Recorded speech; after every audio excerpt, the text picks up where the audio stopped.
Call the meeting to order. Chief Goyette, would you lead us in the Pledge of Allegiance, please? I pledge allegiance to the flag of the United States of America, and to the republic for which it stands, one nation, under God, indivisible, with liberty and justice for all. I'd like a motion to approve the agenda. So moved. Second it. Moved and seconded to approve the agenda. Any discussion? All in favor?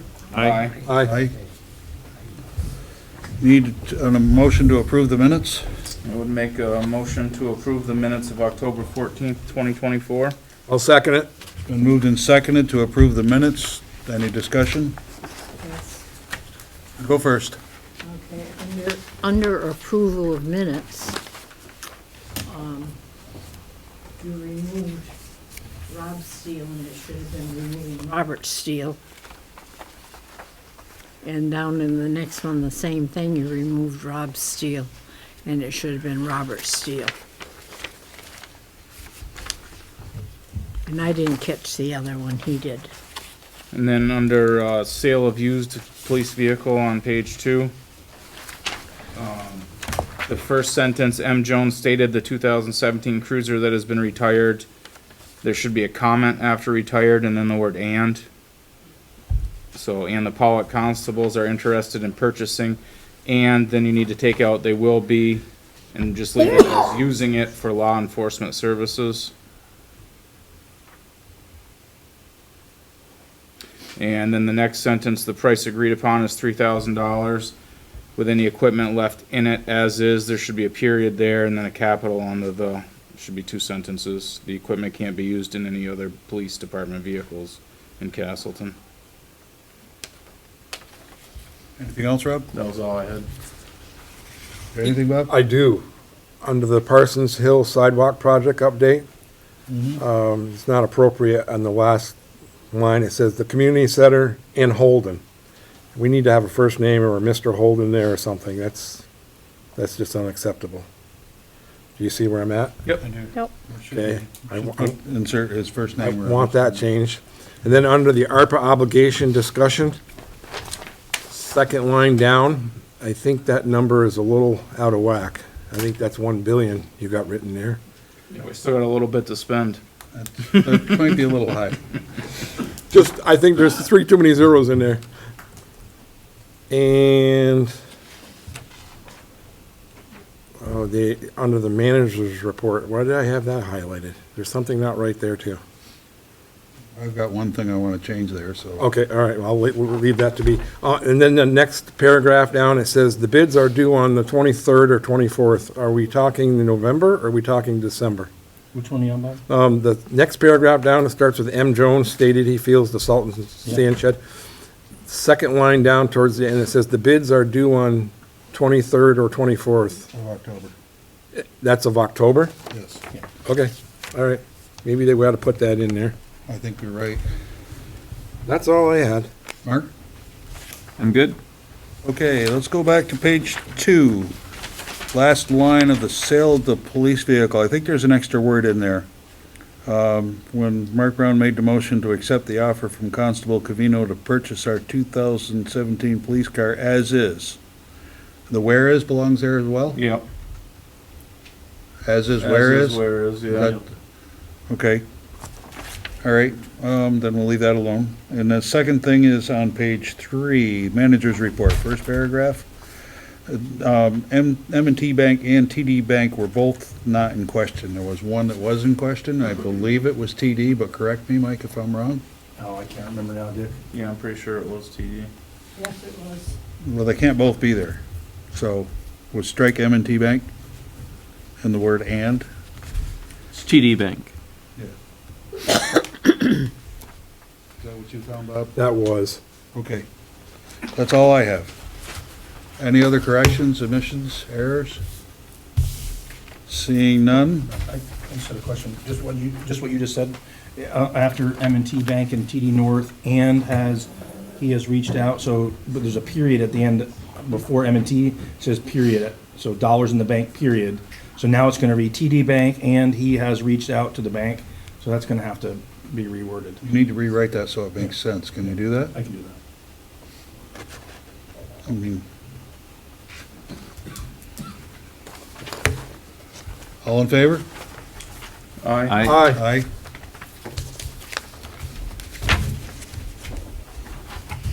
Citizens' comments, items not on the agenda. You can go first, sir. I saw your hand. I promised you a update or whatever on Thank the you. progress of Ethan Allen in Castleton public event,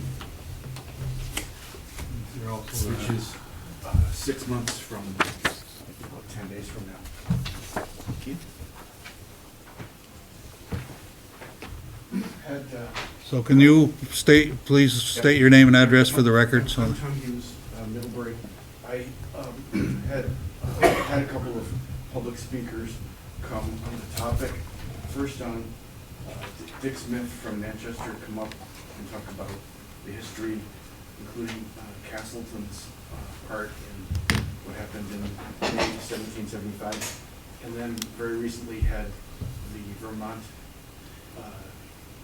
State Historic Preservation Officer, Laura Treichman, come and talk about the 250th anniversary celebration throughout Vermont, one in January, which now has a website as well, as a matter of fact.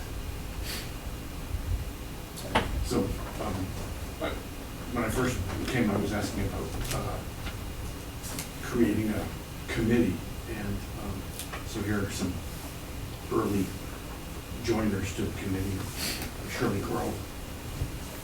We've been talking to high school, elementary school, and of course, looking for a major partnership with the state university. That's all I had to say. thanks. Keep us updated, please. Mary? What's your name, Mary? Mary McIntyre,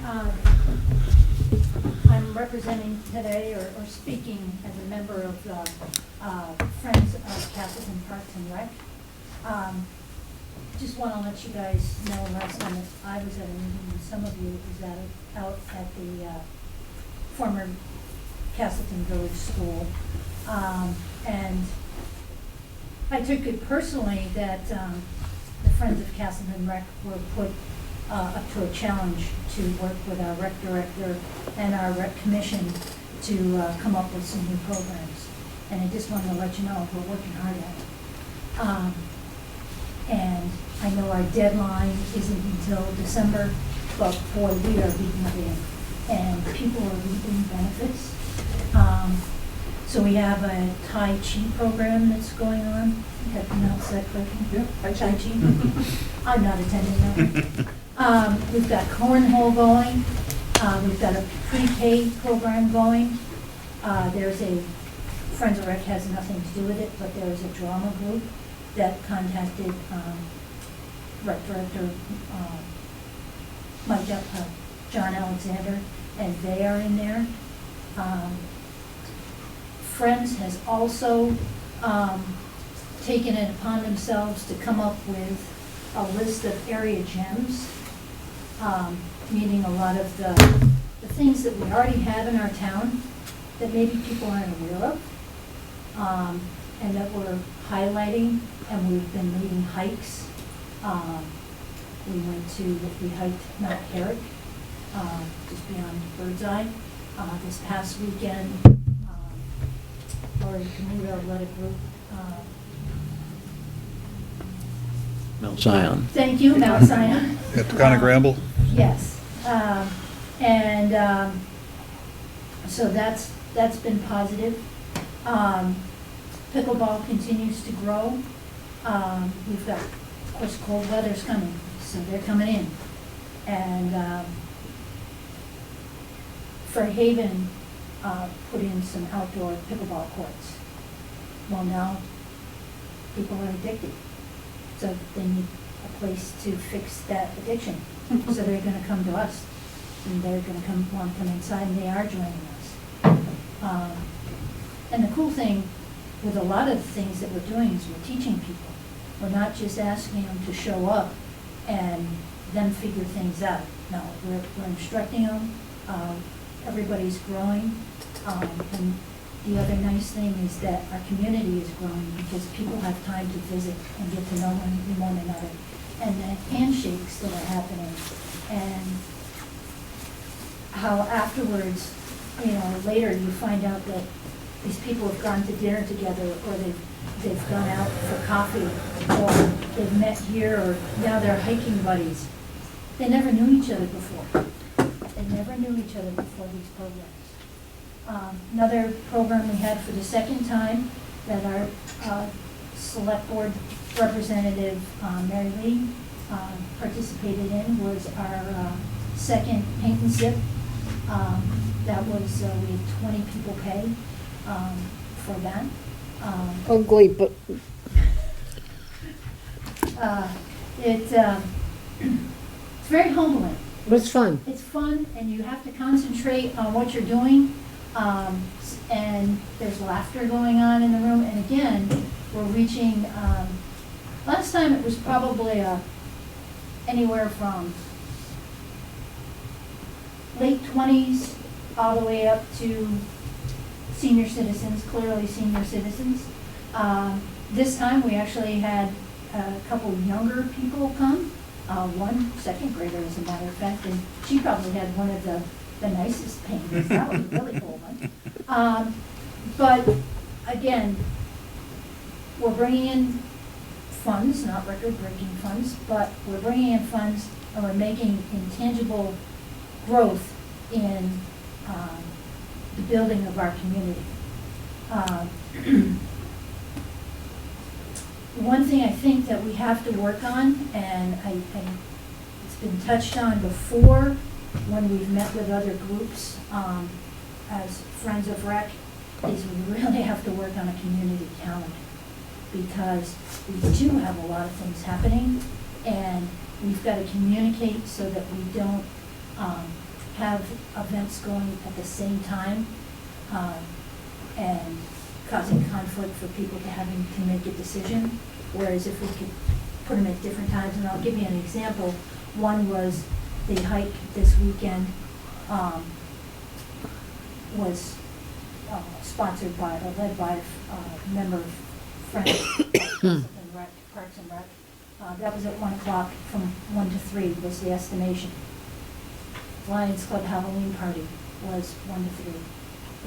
Would have been a simple enough fix, but it's just a matter of getting those dates out there so that we can all look at them and possibly work around them a little bit. And that's just one example. There are others. And then a couple things that I just want to point out. If any of you saw, I think it's called The Reporter. Must be a publication out of the Brandon area. There's a group up in Brandon that wants to build a $2.1 million recreation facility. And they want basketball courts, they want a walking track, and they want pickleball courts. And I don't know if they're going to get it, but this group is crying for it. They're saying that the community needs it. And I just want to say, wow, pat on the back, Castleton. We may be ahead of people, because what we have, is a gold mine. We just have to continue to make it grow. And there are some growing pains, and we're working through it, and I think we are progressing. And people from out of town are coming to us to play, and that's good. We're also getting to meet a lot of our new people who've moved to town and living up around the lake. They're feeling very included now, coming in and playing pickleball, and some of them have joined us for cornhole. Some are starting Tai Chi. Some have come to the paint and sips. So I think we're meeting the challenge.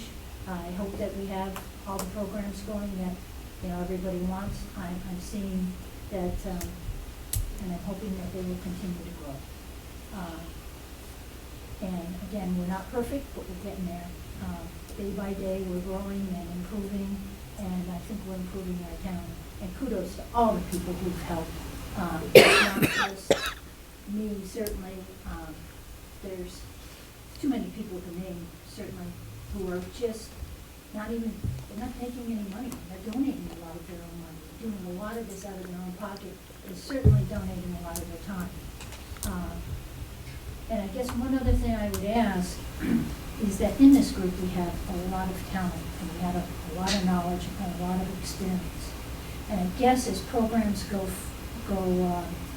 forward and as money is allocated for additions to different rec things, if maybe people from Friends of Rec and definitely people from the Rec Commission can be asked, because certain equipment, yeah, on the surface may sound like, oh, we're making a repair to this, or, yep, we're gonna add that.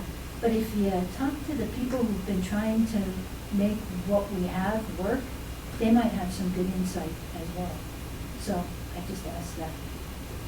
Any questions? Well, first I'll comment. I just want to say that I've been really happy with the amount of effort and the growth that's occurring there. I can't speak for the whole board, but I'm pretty happy with what you and your friends are making happen. I think, Yeah, I know we tasked you with a lot of heavy lifting, and you certainly have met the challenge really well. I'm really thrilled with all the programs that are happening, and I do understand and deeply appreciate the enormous amount of time that you and others are putting into it. And the whole community will deeply appreciate that. You know, I think we're right on the start of something really big for this town. And I tell you, and I think many of us feel this way, although at the end of a week, we may be tired, but when you go in and people are like, wow, I'm so glad you're doing this, you know, I'd just be sitting at home, or, you know, I thought I've been having a hard time trying to find this.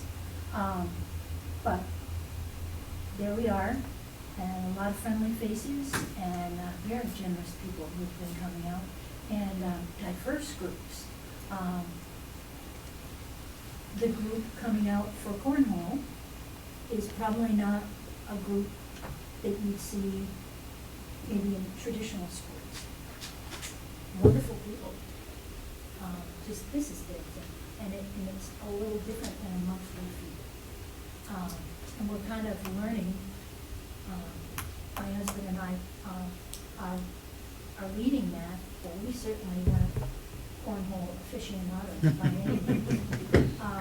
So as people have come and we've gotten ideas and we've done our homework from successful cornhole leagues, and we've taken a little of that and brought it over here. A big thanks to the Castleton Lions Club, because they have 5 sets of cornhole boards, and they are lending those to us to use. And I've had so many people say, oh, well, Rec has cornhole boards.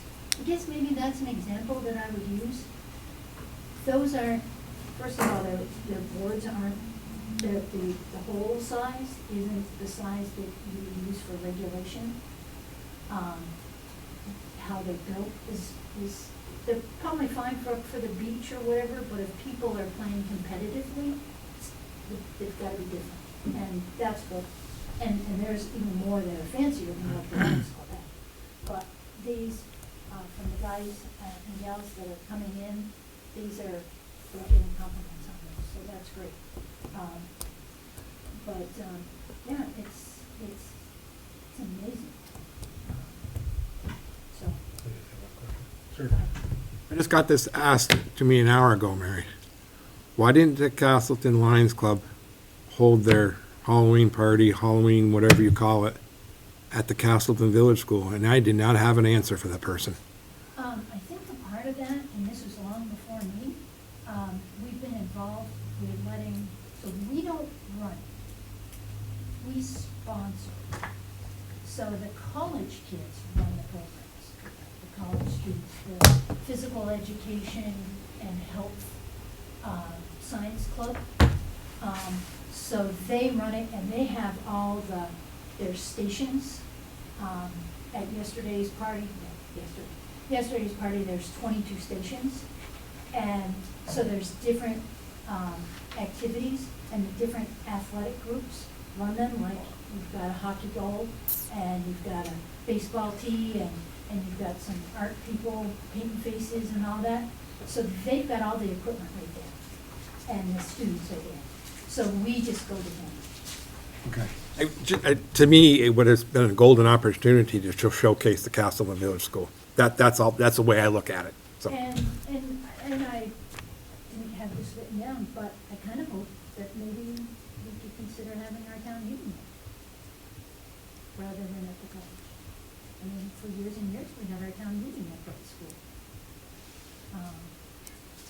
You know, we have I think it's a pretty nice, sound system.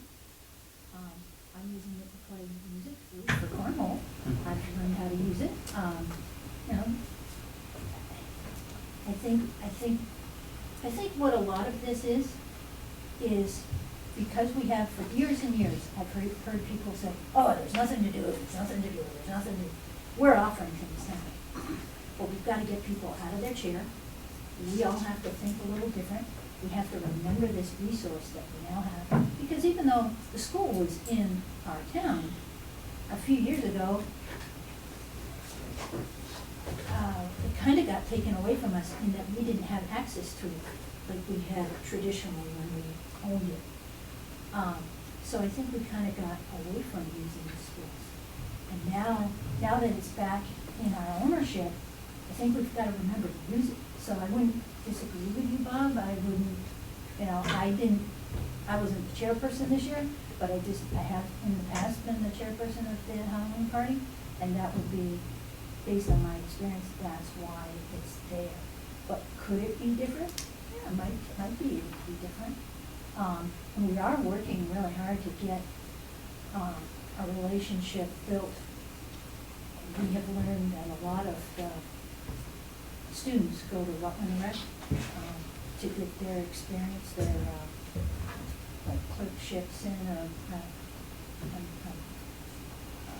missing the term, but where they're working along, learning how to run recreational programs, internships, there we go.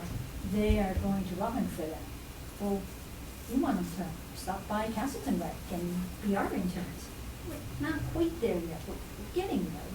We could get there, you know, but a lot of other things have to happen, you know. It's kind of a push and pulling because, you know, we've got to get these programs going. It's hard to get, you know, we've been told many times, well, why don't you get grants? Well, we've got to own the building. It's hard to get people to invest when it's on the market, you know, things like that. So, and not putting digs in on anybody. There's just a lot of working pieces. So I think it's a work in progress. I'm very upbeat that that building would be very useful and invaluable. And it'll help draw, I think, more people into our town. I hope that it will keep young people here. I hope it will keep our older people who want to retire here, or that want to retire, but they'll feel like they can stay here and have things to do that's accessible to them. Hopefully all of our programs and our opportunities, you know, between the Castleton Community Center, our library, and Castleton Rec, hopefully we'll all be able to work together in a nice little tight wheels and cogs, and you know, and just offer so many programs because we have the opportunity. All right, Thank you so much. I'm going to say on behalf of the board that we're really happy with what's happening there, and we're very pleased with it. And is there anything more from the board before we move on? Thank you. Thanks, Mary. Thank you very much, Mary. Roy? Mr. Chairman, I've asked, over the years, I've asked several times for information to be sent to Lakeside News and the Rutland Sun. I've asked the library, I've asked these Friends of Recreation, I've asked the Recreation Director, I've asked the Town Manager several times to send information to Lakeside News. but to no avail. And every week I notice it on front page 4, a lot of these items. And we go much further into Rutland County, around Rutland County, than the front page 4. So I would ask that we be added to everybody's email list when they have information to go out. For the recreation, if they're doing all these things, we should be having a weekly email from them indicating what is going on. Thank you. Thanks, Roy. Good point. And Roy, on behalf of Friends and the programs that I'm head up, you're absolutely right. We'll work harder at that. It's just right now, we're working hard just getting programs going so to sit down and write something, we'll work on it. We will do better because you are an awesome resource and we so appreciate you. Roy, Mike and I are gonna have a conversation about that tomorrow, okay? And we'll see what we can do about making that happen for you. Anything else for citizens' comments? Anybody on Zoom? No hands up? Some of that's in the notes in the back, we had some more lengthy investigations, and that was the period when we had the stolen rider, or the rented rider truck running around, ripping off the entire county in New York and stuff. That took a whole lot of time. We also had some significant arrests for, in September. So any questions on the service calls? Just one right now, can you give me a rough idea what the generality was behind the noise disturbances? Those are the off-campus parties. Okay. Let's assume that. Because that's end of August, September, that's when we start getting them. Actually, they're still going on. Usually after late October, they kind of skin inside, so you don't have the outside stuff. And is that related to the suspicious person circumstance uptick as well? No, suspicious persons could be people walking around, people saying there's somebody outside their house. Could be anybody that's looking weird and walking around, which we have several people that meet that description. That people don't feel comfortable with these people walking around looking suspicious. Understood. Yep, That's all I got. Chief, can you touch on, sure. and I think you explained it in the back, but some things don't add up here to me. Your directed patrols are down by 34, Yep, a significant amount. sure. But your, your income is way up for September over August, so they don't coincide. Am I not? The traffic? The Y- traffic? Yeah. Well, if you look in September, we had that bonus that came in, if that's what you're looking at. Oh, okay, I don't know if I, That's a refund that we get every year. Sometimes it's more, sometimes it's less. It's gonna give it out once a year. And that depends on how much the municipality does the enforcement. That's what that is. okay, That's not related to anything, it's just September, that's just when it came out. Oh, okay. I mean, Is you, that what you're looking at, that one well, right there? I don't know. I don't know if I'm looking at it right or not. You had 34 less stops Oh, in September, yeah. but in September, you made $600 more, $500 more in traffic tickets, so I mean, it did, Oh, okay, so you're looking at the actual September feed. Yeah, that could be, the fees, could be, other Okay. violations. okay, I know that we've been hitting our areas pretty, I think we're up in traffic tickets this year, at least going past July for sure, I see it. But as the winter goes on, it'll decrease because of weather and we'll get more accidents. yeah, okay, That's the best I could explain it. yeah. I mean, the total tickets were half in September I know. versus August, Quality. so you get the higher. Quality control. Okay, okay. Better than quantity. I just couldn't figure it out, so All that, right. yeah, okay. So if you look at the arrests, we doubled it from August, September. And we had significant arrests. We had the 3 aggravated assaults. We had the 3 DUI drugs, and then we also had the 3 reckless endangerments. We're talking some major crimes there. All felonies for that matter, except for the DUIs, depending on the possession. The possession one actually, is not in here. Because remember the incident where I told you about the Ryder truck that was running around?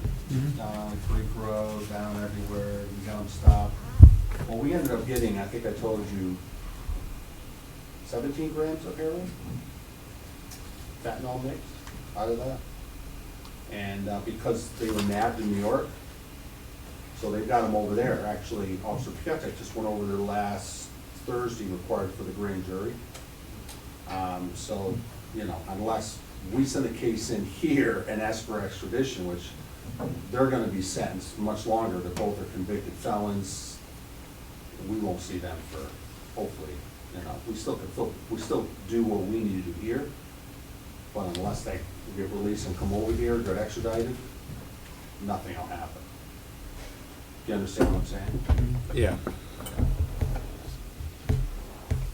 So, and that's why you saw the decrease in total service things, whether it be directed patrols or whatever that we normally do when we're not doing it. It takes more time because we did search warrants and, you know, that just doing those, you figure if you're doing a felony arrest and you got a lodge, you know, that can take anywhere, depending on the incident, from, say, 2 hours on the incident, 5 hours to do paperwork, transportation, call for bail, you know, that's could be 10, 15 hours total. That's the part of the job most people don't like.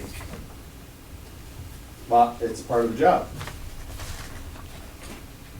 Any questions on those? Traffic violations, let's see if I can spot something in here for you, so.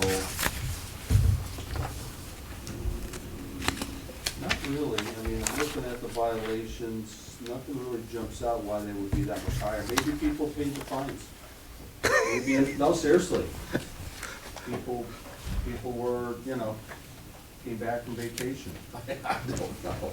You had more than double I know. the traffic violations in August, more than double. One of those things, it's, Yeah. can't explain it, can't explain it. But it'll decrease as you get the weather changes, so, but we'll stay on top of stuff, we'll stay on top. Calls of service in university obviously increase in August because the school's back in, so as you can see what those were, you know, theft complaints. We get those pretty much a couple a month. Suspicious person, same thing as anything else, something scraping around that doesn't look right, can be there. Backup provided by CPD. Targeting's number 1, we only have 1 in Colton.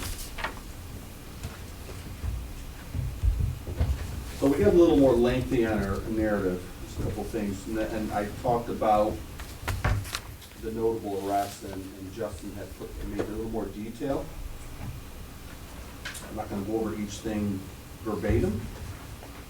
He also mentioned some other arrests which took some time, which they were felonies, as you can see in the next page. We also had that big voyeurism case at the university, Ellis Hall. And we talked about the arrest warrant, you just tracked down Mr. Balaja, that was the one that was involved in that whole, from the first offense of running around with a Ryder rental. Because he had 2 incidents, he had Freda's self-storage. This was after the incident that he was stopped down here with, where they got him for the possession from New York storage. He was by himself. So that package, he never got charged for that because he got caught in New York. So that was Justin's case. So we ended up having to just put a arrest warrant packet out, basically send it to the SA, indicate that he's already lodged in New York. Judge activates the warrant, just stays there. It just kind of stays in the no-go land until this person gets released or they come over here and get released and they get caught. Will New York State notify you if he gets released? No, no. You gotta stay on top of that yourself. Yeah, I mean, we can check. We have done that in the past on a case I had last spring. With somebody living in Granville. I actually went down there with a trooper.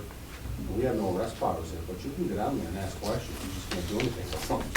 So we were able to, through some contacts to the Washington County Sheriff's Department, find out where this person was. The same thing with these people. Because of the fact that we had significant charges on him, you know, we will want to know, track him a little bit. We'll see how long. I mean, I don't know what he's getting. They haven't finished the case in New York on what they got him in New York. As we go down, okay, motor vehicle, okay, we talked about that. Justin does an excellent job with grants, as we got awarded both, which is Leahy grant for the bulletproof vest. We get that every time. Covers 50% of our replacement vests, so we replace the vests, I want to say every 2 years to 4 years, just because of deterioration of material. So we kind of got a schedule on how do we do that with each officer. And we got the others, and then we did get that grant, like I told you before, he applied for and got it. So that's where we're gonna purchase at least one pole-mounted speed display screen, and maybe two, depending on the prices. We still got the prices on also. But we have not received the funds yet. So until we receive those funds, then we'll have them. Justin was tasked to help with the security cameras at the sewer plant, the rec center. Did they go up, Mike? Did it all go through? Everything's input, they're just waiting for them to clear the stuff off your server here so they can move the server down to the wastewater plant. That's right, they took our old server. They're gonna have it once you cleared it. Yeah. We expanded our server for 16 units, because the other one we had was 8. And Josh started the EMT course. He's been taking it on Tuesdays. He's doing it tonight, actually. It's in Rutland, and it'll be done in February. So he'll be one of 4 if he completes it. We have 3 right now that are full plant or EMT certified. And we're still continuing to do our household supplies, food. We'll actually be doing that for coming up for probably the week before Thanksgiving. We'll be going around doing that. New cruiser's fully equipped, all lightered. If you've seen it, it's all set, it's rolling. We did sell the other one for $3,000. He loves it. Like we told him, you know, the cam chain blows, you're done. I don't know what to tell you, but he's confident it's gonna work for a while. And that's about it. Any questions for the chief? I just, Thank you. I got Nice one. work on the grants. Yes, no, Justin does good. He stayed on top of those. Good about this one. What's that? Any cannabis stops? Have you had any stops? No, None of that? no. Okay. Just curious. Why, you got cannabis, Bob? I don't, but I know where to get it. Doesn't wanna get That's what stopped. you're saying. I do too. Well, it's legal, right? There's no Now, stops. really, the only things we're looking for on the stops, obviously, if you smell it, where do they have it? They can't have it in the driver's compartment, it has to be secured. Cannot be in the driver. So, even with, when it first got the law changed, we did deal more with the university students, because they didn't read the law. They thought, once you got 21, you can smoke and do it anywhere. Well, they didn't read the whole part. You gotta have it, you can't have it in your car, you gotta have it secured away from the compartment. You can't smoke in a public place. You know, how many plant, they didn't understand all this. So, but that took about, I don't know, a year and a half to get people kind of up to that speed. So no, we haven't really, do that. Do you have a way to test them, like alcohol? We have- Huh? Do you have a way to test them, like you pull them No, over? it's only through blood tests. Oh, boy. We have to call a DRT out, a drug recognition expert, or DRE, I mean, to come out and test for anything other than alcohol. And they're assigned throughout the state, and they get called out, and they have to come. Oh, wow. Right on the spot, on the side of the road? That's a long process, because they could be coming from Newport, Yeah, yeah. they could be coming from Bennington, all those places, so. So it's not realistic, is what you're saying? No, well, they will, they'll come out. Yeah. They'll come out. They come out for a couple ones I've had for sure. Yeah, okay. Mike? Yeah, Chief, could you, let the board know what's going on with, you got a new officer and she's on by her, she's level 3, but she's working by herself now, right? Yeah, I know. Did anybody, I don't think you even met the other two. No, I You know. met Josh, right? No, You met they, Josh yet? no. Did they come in here one night? I met was supposed Naj. to, and they were late or something, and I told Naj to go back there and sit, but he never came up. They never got introduced to the board. I think Nash was the only one that came in. Oh, Naj was. Did he get introduced though? No. No, no, I think you came in and gave the report that Nash had completed his training, Right, right. and we had wanted to congratulate him, and you went and got him, but when you came back, we were involved in something that was lengthy. So, I have Josh and I have Naj here. Let me let you know, Josh is in the EMT class, so he won't be available. Let me see if, you want me to see if I can get one? So Avery, he's talking about who we just hired as a part-timer. She's a level 3 certified, real minimal training, FTL stuff for her. So she's working about 20 hours a week. I would like her to see her work more, but that'll be with an increase in her budget, so it's not gonna happen at this point. Just nice to have a level 3 certified part-time person See, on. the difference is when you have, so in Vermont, you have 3 levels, 1, 2, and 3. 1 is your core security, traffic details. 2 is your, they do have arrest powers, they can do a lot of things, but they can't arrest felonies. Anything that's a maximum sentence. So, for instance, when we had the incident with Roy, Naj was on, who was only level 2, he had to call me in to deal with that case because that was a felony, because he couldn't work on it. Level 3s is your level that you can work all crimes and all sorts of things. So, you want me to go see if Naj is here? Real quick? Just real quick, Roy, go ahead. Have you got a question for the chief? Hold on, Roy, let me just check if he's here.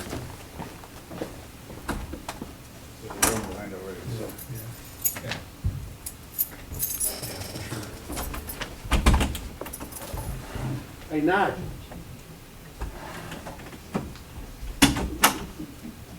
We got out of here a normal time in the past couple, so we might as well stretch this. You want me to along. leave now? Is that what you're saying? Yeah, go ahead, Bob. Yes. Go ahead, how are you gonna get home? You can start walking right now.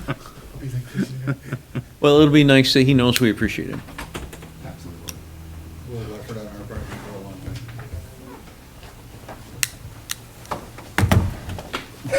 There he is. You were in the hot seat, sir. So this is, his real name is Saeed Abbas, but we call him Naj, and that's how he's known, he's always known, so. Naj, come on up, I'll sit right here. I told you, you're in the hot seat. Yeah, there, ask him some questions. What was your background? Where'd you come I've from? already met him, so. Background? Yeah. So I was born in the United States, born in New Jersey. Moved to London when I was like a year old. So I spent my entire life in the UK. And I was prior law enforcement in the UK. Did about 4 years there. And then some twist of fate, I ended up here in Vermont. And And Tell you're, the truth, Naj. There you go. All that stuff, yeah. and you're in the guard, right? Yeah, been in the Guard for about 6 years as a military police officer. Well, the chief was in a few meetings ago. I think it was when you had completed your certified training, Yeah. It's level 3 training. level 3 training. And we asked him to bring you back so we could say congratulations and how glad we are that you're here. But then I think we were tied up in something else. So we're glad you came in. My name is Mark Brown. Thank you. Nice to Congratulations. It's nice to have you in town. Appreciate it. It's nice to formally meet you guys. It's still been so busy. Never got time to come say hi properly. Our paths crossed a couple times before. Yeah. Has he stopped The anybody? DUI. Has he stopped, and Mary Lee, has he stopped you? Has he stopped you? Nobody catches me on my road, I know, nobody does. On your road. up to the field. Good thing he didn't catch you on the way home from the paint and sip. They only gave me punch, Nice teeth. with You get nothing pretty in hurt. it, no punch in All it. right. All right, we're gonna move on. Thank you, Okay. Naj, All right, for thank having you. the time to Very come in. intimidating to be up there, I must say. We're happy to have you aboard. Right, It's not just for the chief stingers. My Thanks, question Nigel. is, Good seeing you. you Nice seeing you. mentioned the suspicious calls. Yep. And I know we have a lot of suspicious people around. Is this a nuisance for you, or do you want people to call? Oh, no. Here's a for instance, now I want to call. I think what makes Castleton, and I say this to a lot, I try to teach it to the officers, is that the old days of doing services, like most departments say, would not go to suspicious unless there's a public safety issue. Because they don't want to, I feel like, no, we're going to answer the call. You know? I called out last week. Someone called on Far Drive about something in the backyard. 4 o'clock in the morning. I went out, searched it, called them. Well, probably was a skunk. I don't know, but it smelled like a skunk, so. But, but that's all right. It makes people feel safe. Just because the way you originally spoke about it, I wasn't sure whether this is something you wanted or not, but I want people to know that you want them to call. Yeah.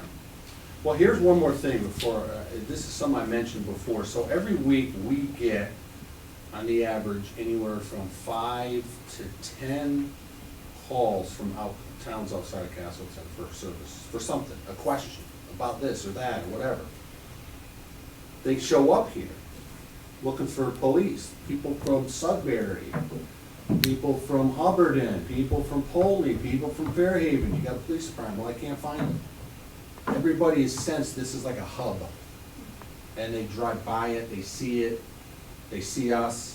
I don't know, but we're seeing more and more of that. And one of the things, telling the officers is that people just want to be able to know they can talk to somebody, or see them face to face rather than try to deal through a call through a telephone. Because that's what we're seeing in policing. You're seeing more and more of that. A lot of calls that we call non-responsive calls, they're dealing with them on the phone.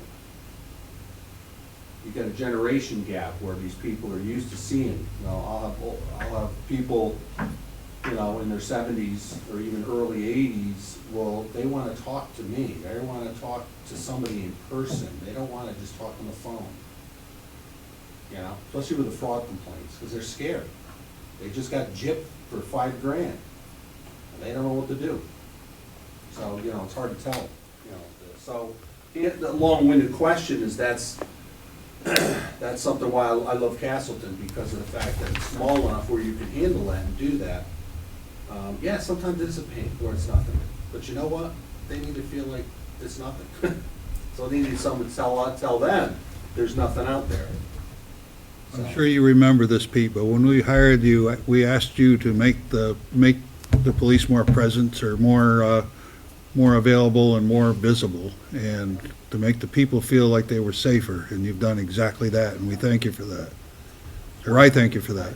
You're welcome. There's one thing that I want to see happen, and I want to see that homicide get solved before I get done. I mean, everywhere else is being solved, but this one. I had people calling recently, I dropped a reward. Did a couple news outlets by phone. I can't tell them anything because I'm not even sure what's going on. So. All right. I'm sure VSP hasn't dropped it, right? Yeah, I will. I'll get that to you. Thanks, All right, Chief. we're gonna move on. Membership dues for Rutland Regional Planning Commission. Mike, you're up. I Do actually, you want me to say something? I would. Liz is here as the planning commission rep, if you don't mind.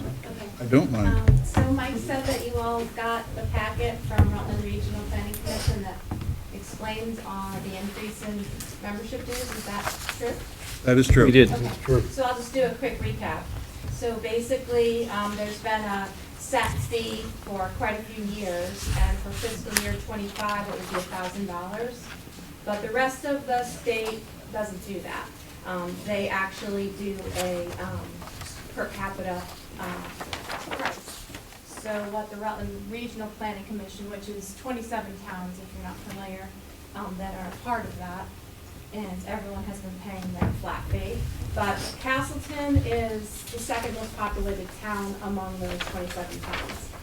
So they want to shift from getting 27,000 a year, which would be 1,000 per town, to, they have like about 60,000 is what they want. So that, when we divide that all up, our increase will shift from $1,000, and for fiscal year '26, it would go to $4,458.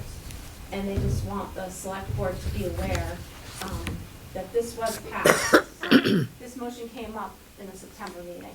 I did vote no this year. But I was among only, I believe there were like 2 or 3 of us that voted no. So it did pass with flying colors, basically. And I only voted no, not because I think that it's not worth it. I voted no because I didn't think that the taxpayers would be happy to see such an enormous increase in 1 year. And I proposed maybe a slow increase, but it didn't go over well. It actually went over well, but it didn't pass. So. Well, and $3,400 is just a little bit less than 1% or 1/10 of 1% of our budget.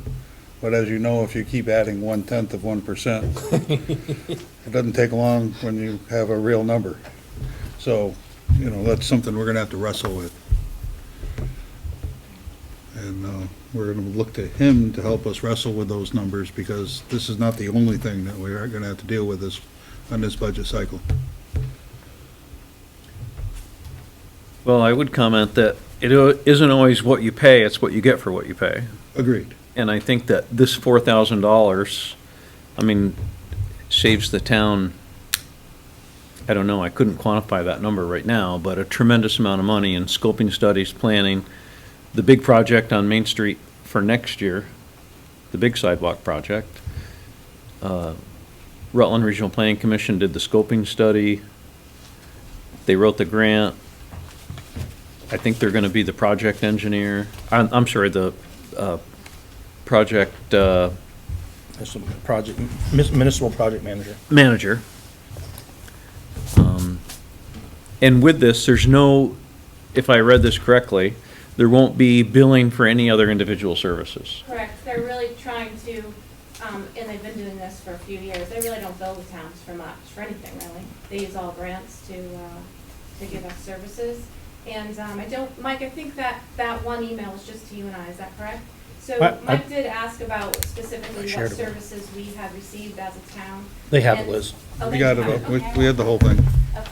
And we do have someone coming from the Rutland Regional Planning Commission to our next Planning Commission meeting here in Castleton, and they're going to start working with us on the town plan, and also hopefully help us maybe get a grant for some additional services.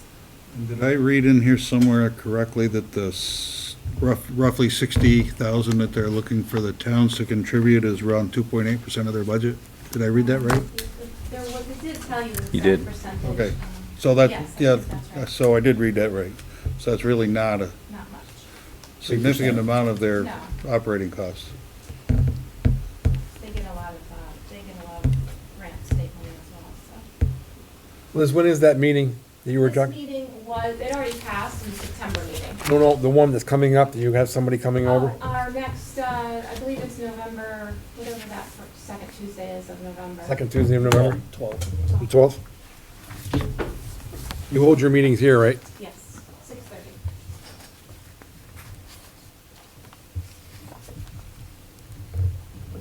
Mike, this may be a question for you. What time of year do we pay them? Or do you know, Liz? It goes on the, at our town meeting on the budget. Yeah, I understand that, Oh, but, when do we actually reimburse? Yeah. I'm not sure, actually. So usually at the beginning of the fiscal year. So, Okay. so it's put in the budget, so on July 1st, the new fiscal year starts, and then we typically pay them their annual fee. okay, so they'll get $1,000 next year on July 1st, but the following year, 26th of July of 26, they'll get the 4,450, okay. So we have another year to figure in that $3,458 into the budget. We'll be talking about that next Are year. you sure that's correct? I don't think so, that's what I'm looking. I think that our budget that we're going to create in the next 2 months is for the year that starts July 1st. July 1, 2025. Correct. Because we're always ahead. That's right, but this says in here that that increase doesn't take effect till 2026. Yeah, that's right. So we won't be handing them $4,458 next July 1. Is that correct, or am I miscorrect? So the proposed rates are for FY '26, so it's, the details are, starting in FY '26 is when it would go to the $1. So FY '26 is, Next year at this time. so it's fiscal year ending '26 would start on July of Oh, '25. Right, so it's really, yeah, starting, even though we're in 2025, we vote on 2026. So it will be for March. The our fiscal year, March meeting. so fiscal year ending '26 means it ends in July, or June 30th of 2026. So that means it starts in July 1st of '25. So we gotta hand them $4,000 next July 1. If we agree to do so. It has to be on the, yeah, the increase will be shown on the budget. I thought we had a year reprieve, but we don't. No. All right. Yeah, so I would be concerned that people would see that big increase, because you know how it's It's all. one of the done. many decisions we're gonna have to make this, 4 times more than what it was. it's one of the many decisions we're gonna have to make in the next 3 months. Thanks, Liz. Thanks, Liz. Thank you.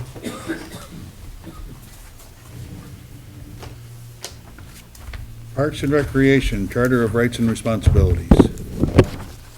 Give you a little background, we originally had a document that was a lot longer, a lot more complicated, that mostly Mark Brown and I sat down and streamlined it, modified it, and came up with something we thought was more appropriate, and then we submitted that to the Rec Commission for their input, and I think they liked what we did, with the one exception of they want to change the meeting time to, from the first, for the second Tuesday of each month at 5:30 to the monthly at a mutually agreed upon day and time. In other words, they want to set their own day and time for a meeting, which I personally am not opposed to.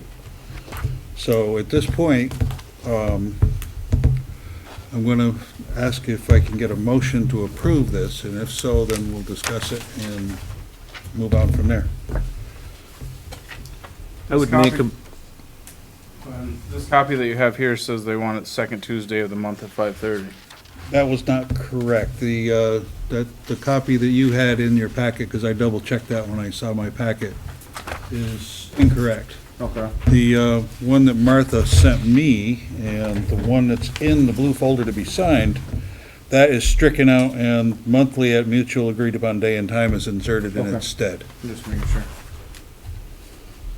So there was we're gonna blame the administrative assistant for this one. Because she's not here. Yeah. Precisely. It's all Karen's fault. Just think how many things poor Karen's gonna get. No, it's just, things happen, and, but that is what they want us to approve with that amendment, and I personally am not opposed to that. Did we ever get as far as a motion? I'll make a motion that we accept the Charter of Rights and Responsibility for the Parks and Recreation Commission in the town of Castleton, County of Rutland, and State of Vermont. second. Any discussion from the board? Anything from the audience? They'll let us know when they're gonna meet and all that in a future. It has to be public record, right? That is, Yeah, and it'll get posted on the website with their talk, like we do with every other meeting. I guess I have a question, so because of that. Mary, I'm not sure if they're gonna hear you from back there, that's all, I'm sorry. Mary McIntyre, I just had a question regarding that, change. So if this current group picks a date and a time, but 5 years from now, we have a whole new cycle of new people, which we very well could have. And there's a lot more things going on potentially in town or conflicts. Could that group change is this date and time gonna be set in stone? No, it says right here, at a mutually agreed upon day and time. Right, so. So you, as a commission, have to agree on when you're gonna meet, but you must do that monthly. Okay, And then That's the only requirement, that it's monthly. Once you have established your date and time, you have to make the town office aware of that so they can post it on the website. that's all I'm asking, so it could be fluid. And then those of us who want to attend are responsible to check the website to find out when that time and place is and get there. Just wanted to make sure that, Does that all make sense? yep, thank you. Anything else? All in favor? Aye. Aye. Aye. So I'm gonna pass this around while we're, so today is the 30th? No, 28th. Thank you, Martha. Long time coming. 14 years ago today, I left Border Patrol Base Romero in Afghanistan. Pulled the colors. Sad day.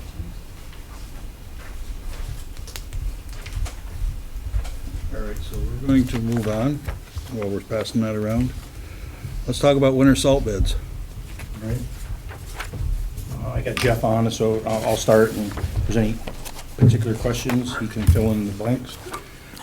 So, we solicited Jeff solicited the bids for the winter salt. Received two back, one from Cargill, one from Appalachia, and Jeff sent me a message today that American Rock Salt, said they're not willing to give a quote at this time, so we're looking at the two that we have. I looked back at the budget, and it was $81 and change last year.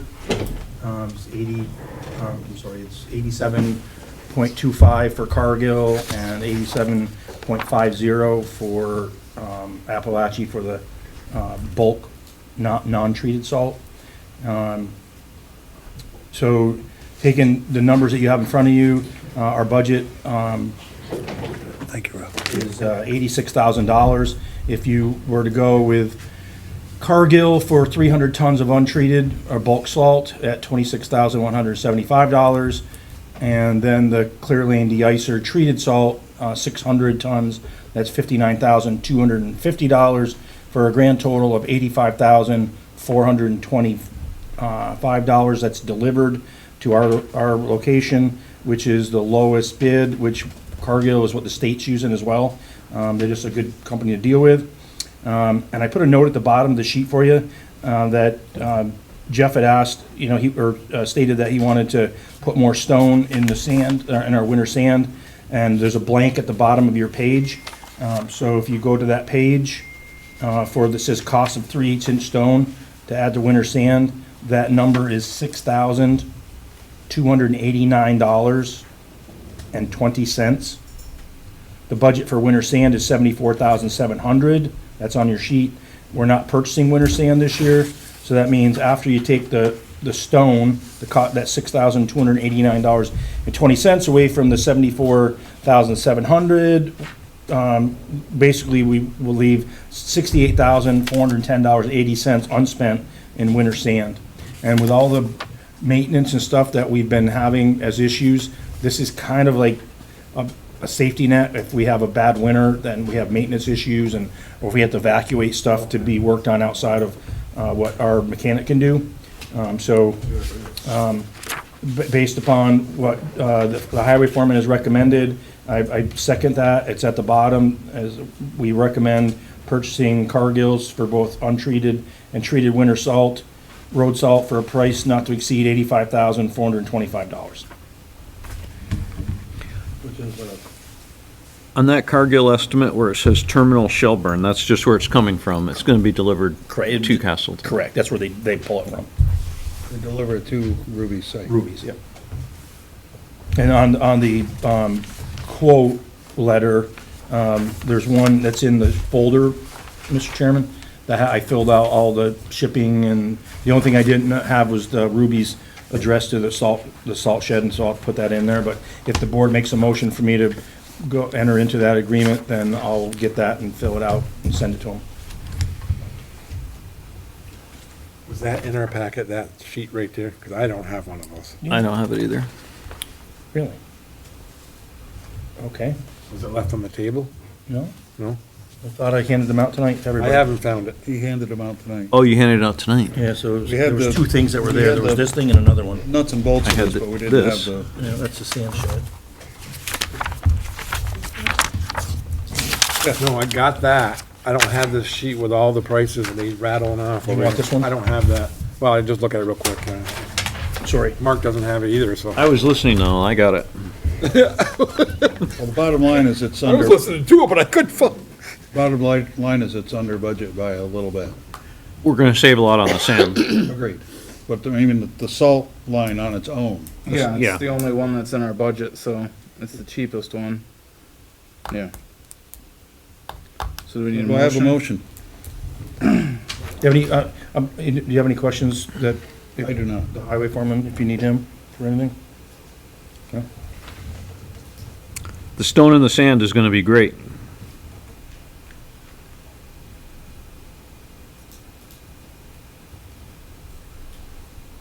I would make a motion to purchase the winter salt from Cargill for the total sum of $85,425. Do I have a second? Is that broken down like that on the sheet? I don't have, I gave it to Bob, so. Yeah. Because it's 300 tons of bulk We gotta and, do everything? We can't yeah, just do so, it because we're going to order it separately. Okay. I would make, well. Rescind your amend- motion and amend- start over.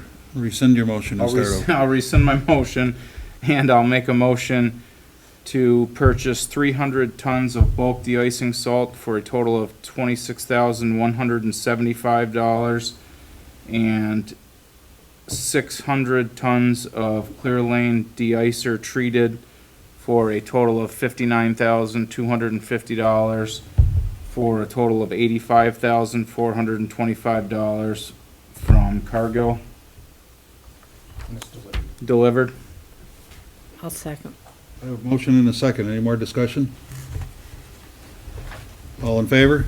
Aye. Aye. Thank you. Need that back, Mike, since I wrote Do it? you want it or no? Yeah, I'd like to keep You it. can keep it. I have a, You good? I have a one. Okay. Salt shed bids. Yeehaw. Do you want to go first, Mike? Sure. I think you should. Yeah. So Jeff did a lot of this work, dealing with one of the vendors to do the bid proposal. So that was sent out. There was a change, we had an original date of October 10th, and there was an addendum that was put out to move the date to receive these to October 24th. We had two companies, they're vendors that submitted bids. One of them submitted the bid on time, one of them was late, contacted me and said they're waiting on a vendor on their information or price on the trusses, materials for trusses. So I said, go ahead and submit it, and we stamped it in, but it was outside of the due date. So you have both of them in your packet. One is from Bud Carpenter Incorporated, and the other one is from VMS Construction. I did a sheet, you should have a copy with you, hopefully. I did a breakdown. I think, Bob, the one right there with the arrows on it, that say salt shed at the top of it. So this is the main pump station. it says. Okay, there's one, But this It doesn't have an arrow on it. yeah, you have the one for the salt shed though, right? Yeah. Okay. Yeah, yeah. So the price, No arrows though, these. I know what you're talking about. I went through the bid proposal and I bounced it off from what they submitted, and I've got my copy here, where I made all the little check marks and everything. So the one from Bud Carpenter Incorporated met all of the requirements, except for, there was one missing piece of information. And I have it, hold on.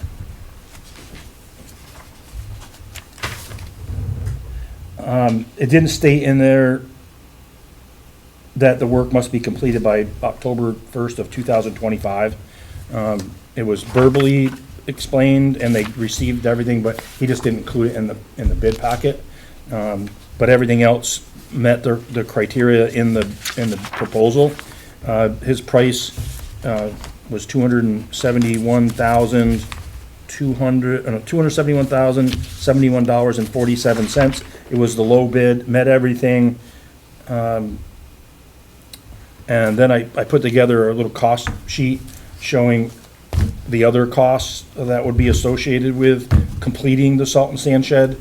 And I believe I stated to the board that we have $253,000 in our pocket right now, and that that would go toward our share of, or in this case, there's no grant. This would be an outright build, no grant involved. And there was $160,000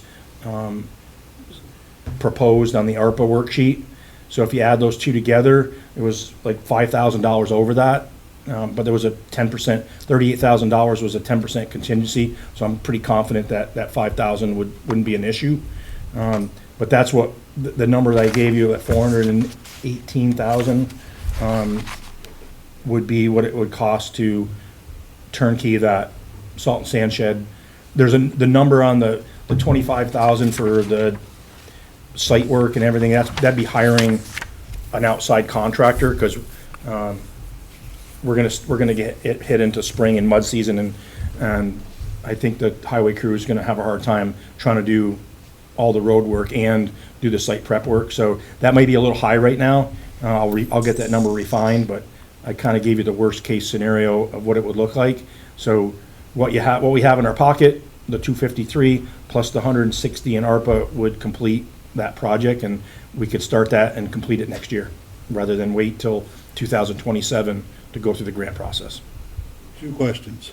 First question is, Bud Carpenter Incorporated is willing to abide by our do not start date prior to, I don't recall now what it was, but, and be complete by October of 2025? Correct. He's willing to do that? That is correct. Okay. Second, I just lost it. Sorry. Yes, then, yes. No. Well, the other one was, I got it now. He needs to order that building by November 14th, if I remember his proposal correctly, in order to honor this price, correct? Yeah. So we need to take action today. Correct. I think if you look at my manager's report, you go back to the date, how long that we've been laboring over this thing, and since the grant process and the scoping study, it's been a couple years, so. Just ask Bob Spalding, he'll tell you. Oh, it's been. I thought you were saying he's gonna donate. We've been here for the whole ride, so, I mean, I think it's time that we get Those our are only own, two questions our I own have, salt so- shed. I mean, it's kind of a no-brainer. We've So- been leasing one, and we have to travel all the way to the other end of town, haul equipment and all that, so. Give up our loader all winter. anyone prepared to make a motion at this point?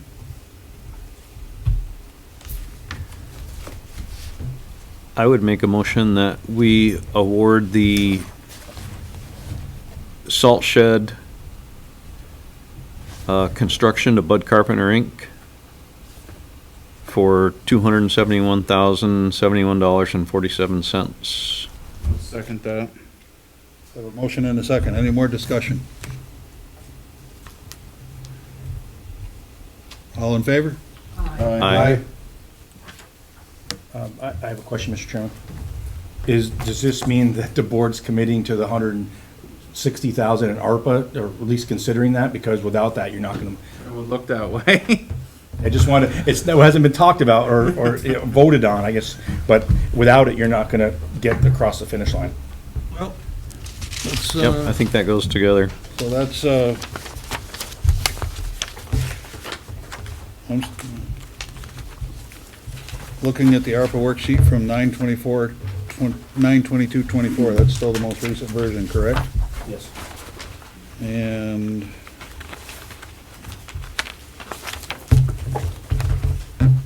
So I would say we can take that out of the pink and put it into the blue, or green, I guess. can get that page to open.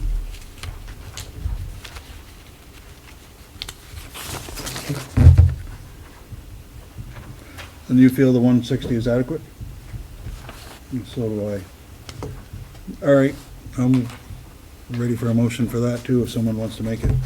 I would make the motion to approve $160,000 of ARPA funds to go towards the salt shed.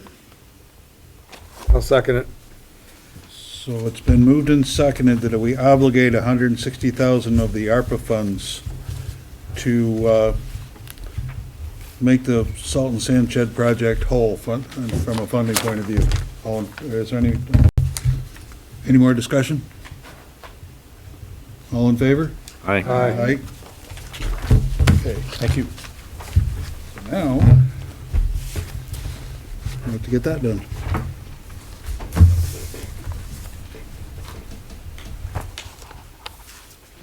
Okay, I don't have anything in my packet on this one, Mike, but the Town of Hubbardton Transfer Station Appropriation and Crystal Beach permit fees. Yeah, so this started just a conversation and I saw Dick and I'm like, hey, I know that everybody's gonna be working on their budgets pretty soon, and Hubbardton typically, they wanna know if there's gonna be any increases to what we charge them, as they go into their budget cycle.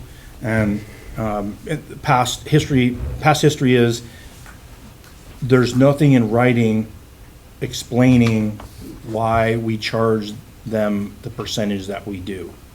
Mr. Gibbs, the chairman in Hubbardton, made a comment that he believes it was a discussion or an agreement between select boards at some point in time, but neither Hubbardton nor Castleton can find anything in writing on how and when that transpired.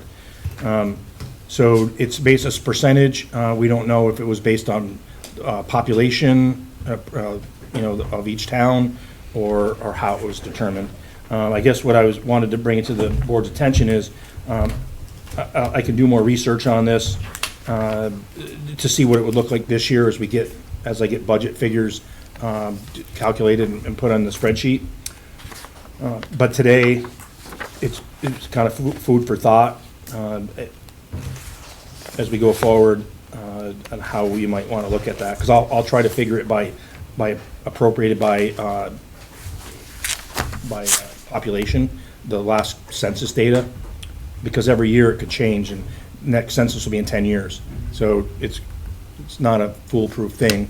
I don't think either town's gonna have a huge explosion of influx of people or leavings, but, so that's the transfer station. And then the Crystal Beach permit fee, it was brought up last year of when that got changed, how it got changed.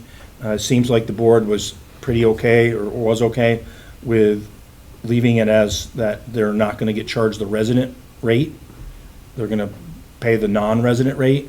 And as I approach the town of Hubbardton and let them know what's going on, I just wanna either confirm or deny that the board, that's gonna be the stance going into next year, is that they get charged the non-resident rate for the beach. Fairhaven get charged the non-resident rate? Yes. Yeah, Hubbardton should too. Let's take one thing at a time. So do you want to do the Crystal Beach first? Sure. I would agree with that. The question I have is, does the town of Hubbardton contribute anything towards the care and maintenance of Crystal Beach? Only, they give a rec or appropriation, and I don't remember what it was. Mary might remember, it's like $1,500. Yeah, $1,500. But that was for total rec. That won't touch what's going on at the beach at all. So if you look at the cost of the village school and what's going on there, the $75,000 a year, plus the cost of the beach, that $1,500 doesn't really do much. So to carry on with what Rob was bringing up, does the town of Poultney, West Rutland, Timoth, Ira, anybody, Fairhaven, Poultney, do they ever get a special break? Not from the town of Castleton. Then I think we draw the line at the town border. Is my opinion. I agree with Well, that.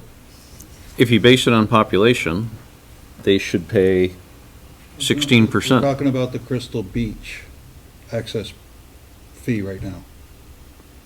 Okay. So if they're paying a $1,500 stipend, that's correct? Yeah. Yeah, I mean, that doesn't cover it. They would have to pay 16% of the cost of operating the beach to get tickets at the same price as a resident. I would agree with that. And if they're not doing that, they should pay a non-resident fee, which is still very, very reasonable. Yeah. I just have a comment. Now, the way you talk, Mike, you said you were talking that this board made the decision. This board does not make that decision. No, no. it was- Okay, the- I just want to make sure that's clear. No, it was. The rec made the decision. Right. Is that correct, Martha? Can you tell me when that, I've been asking this question for the last 3 months, and maybe I should have picked up the phone and called you. When was that decision made and who made that decision? That's all I'm asking. I'm not saying I'm against it or for it, I just, Well, we never knew, it was a couple of years that we didn't even know that Hubbardton contributed to it. So when we found out, it was during the tenure of the two co-directors we had, Amy and Linda. Melinda. And we just decided that, I remember a meeting with one of the Gibbs and somebody else from Hubbardton. And they were questioning the fees at Crystal Beach. And what we had done is that we had taken the percentage of the Hubbardton kids in the school system, which at that time was around 11%. And we figured that out, and it really came out to a lot more than $1,500. It was like $2,500 or $3,000 that Hubbardton's share would have been to have them all, to have all of their kids, you know, participate as a resident fee. And I know that it was either Mr. Gibbs or whoever was there. I remember it vividly, is he said, well, we can't afford that. So I think it went at $1,500 and it stayed that way up until last year. okay, that's not what I'm asking. What I'm asking is, when was the decision made to make Hubbardton residents pay the non-resident fee? Oh, okay. At the gate up there. Other words, they've gone to the $75 a year to The get, season pass is $75. when did that get changed? It was That just got recently, changed, last year, last year. yes. By you or by the board? Was it a vote of the board? No, actually, it was, if it wasn't last year, it was the year before, because, when Hubbardton it had been last year, when Hubbardton divested itself of Castleton as a Okay, school, okay. that's when the decision was made by the commission. By the commission? Yeah. Made by the commission? It was a vote of the commission? By the Recreation Commission? Okay, that's all I'm asking. That's in minutes, because John Alexander was at a meeting and answered that at a previous meeting. So it's in the minutes somewhere that it was done after the Hubbardton had said they wanted to buy out of their share of the school. And it was before the beach opened. But it was, I know that's in the minutes, because John Alexander was put on the spot about it. Can you cover the rates? Because there's a little confusion on the rates. What does a resident pay? A resident pays $25 for their first vehicle pass, $5 for an additional pass. If they want 3 passes, it's another $25, but they can get another pass for $5. Okay, and then the non-resident is what is it? Non-resident is $75 for their first pass Okay, and $5 for a second pass. That's Okay. per household. Or that's for a family. Well, what we like to think about it is if whatever you can fit in your car, that's how many. I meant you the know. second pass is for somebody in the same You can have family. a big SUV come in with 8 people and they're coming in on the pass. No, my question is, if the second pass is for a member of the same household, right? Yes. It's not for my cousin from New Jersey. No, it has to be the same physical address. Right, okay. That's clear. so Thank it's you. for the vehicle. Other words, I've had 2 vehicles, I pay you $25 for my first vehicle, and I'll pay you $5 for my second vehicle. That's, okay. That's all I'm looking for. Yeah. But the Recreation Commission made that decision. Okay, because I've been asked and asked and asked from Hubbard residents, when did they do that? Well, So now I can answer. so, I mean, I don't think we had a formal notification once we made that. I'm pretty sure. Somebody showed up at the gate and they were shocked that they had to pay 3 times as much or twice as much, 3 times as much as what they normally are paying. That's all it amounted to. So now I can give them an answer. Yeah, thank you.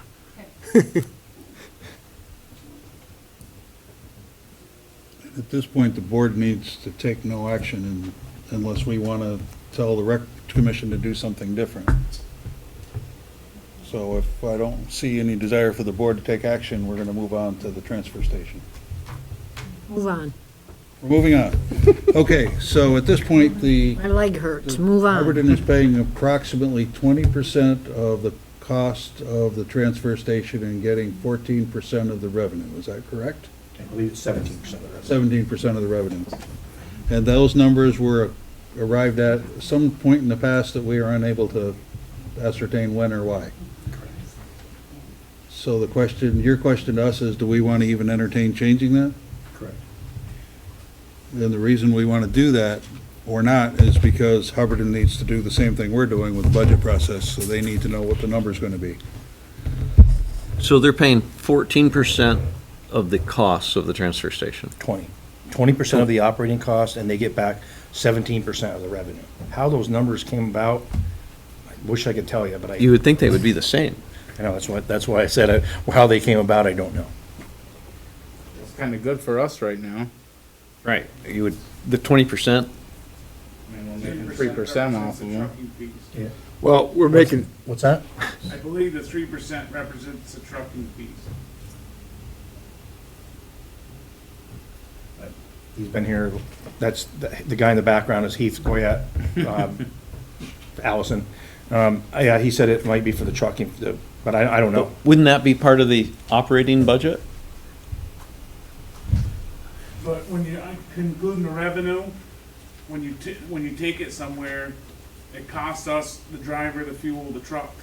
So you gotta cut that off the revenue if you're gonna consider it part of the revenue too, as far as I'm concerned. We have a cost to make the income, because we're paying for the truck. But isn't that in the overall operating budget? Which they paid 20% of. No, because that's a little more convoluted, because a lot of our money comes from the scale fees. Oh, right. Our $180 a ton, the labor, the fuel cost, the excise tax, all that stuff is figured into that 180 a ton. But when you bring it down there and we're to the Murph and Rutland, and what we get for commodity price is what it weighs and what it's worth, that's not covering the cost of transporting it. So Mark, did you just do the math? If you add the population of Castleton and the population of Hubbardton, then you calculate Hubbardton's percentage of that total is 16? 16. Based on our RCP's, our RPC's, Rutland Regional Planning Commission's numbers that they gave us tonight. Okay. The population of. Probably reasonably accurate. So would the net be different if we changed that to 16 and 13? Probably not. And it's a moving target based on the commodities. And the moving target based on population. I would say that we're probably awfully close, unless we want to get Melanie Coombs to calculate all that out to the last penny. I would think that we're pretty close right where we're at. I would think that would be a waste of revenue to hire her to do that. If we decide we wanna go with that, should we make it formal at some point? So it's actually on record, written down if you can't find it anywhere? Well, it's kind of formalized in the budget process, because that is all calculated in. But if you really want to put a number, solidify a number, I don't know what it's gonna hurt if you do it, let's put it that way. I mean, we might have to come back and revisit it each year if there was a big influx of something that changed it, but. Why don't we leave it up to our accounting department to keep an eye on it and let us know if anything is completely skewed and we have to fix it? Does that make sense, Bob? it does. The only question that I had is, when you say 17% of the revenue, if that transfer station loses money, they shouldn't be getting any. Am I not thinking this right? Well, it's gonna be what percentage of what we get. So if we get less revenue, they're gonna get less money, but we also get less money. Yeah, but you're not seeing what I'm seeing. If that transportation costs us $300,000 to operate, we only bring in $250,000 of revenue. That transportation costs us $50,000 to run. What percentage of that 250 are we willing to give Hubbardton? Yeah, that's, You see what I'm saying? Yeah. But they're paying 20% of the operating cost. Okay. So who takes the $50,000 loss? I guess I'm not We an share. They accountant. would take part We're of, taking 17% of it. Both sides. You know, if it costs you 300,000, let's make the math easy. If it costs you 300,000 to run it, and you get 250 in revenue, then you lose 50K. Now, Hubbardton pays 20% of the 300,000. 300,000, but they only get 17% of the 250, so they lost money as well. And basically the same proportion we did, after you factor in the trucking costs. Okay. Because they're paying more in than they get back, just like we do. Okay. And that's gonna be a fungible number all the time, so we can't, you can only set it exactly for last year. Yeah. But this looks like it would be pretty close.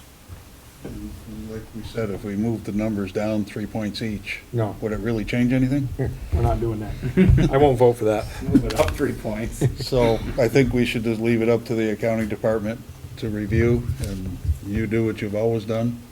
It's- And if, We'll track it, but we lost like 300 and something people on ours, but Hubbardton didn't.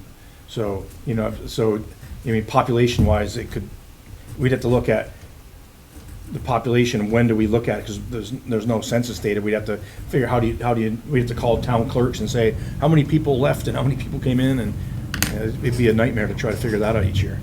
I don't want to keep throwing a monkey wrench in there, but not every citizen in Castleton and not every citizen in Hubbardton uses that transfer station. That's the other thing. Yeah. So, that's another whole ballgame.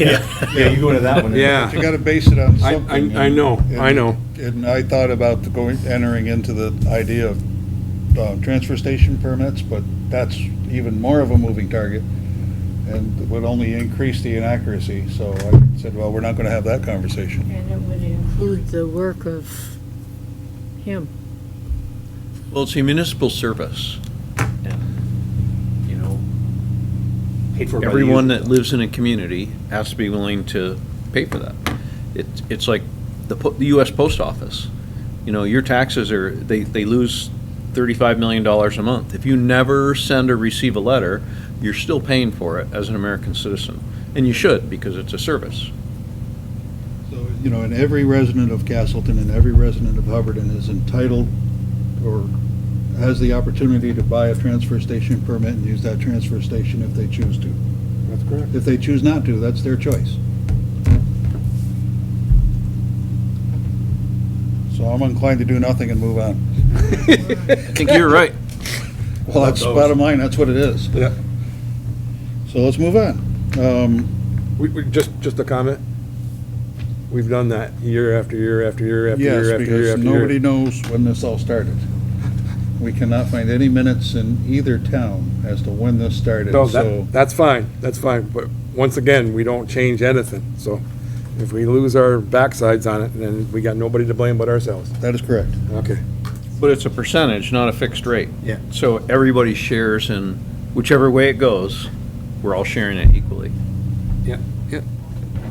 Oh, we got a question in the audience. And, I wasn't quick enough on the beach thing, but. Mary, you gotta walk up to the podium so the Zoom mic can pick you up. There's something running out there too, I can't. As long as you're thinking about these things, remember that at the rec, there are still some fees that are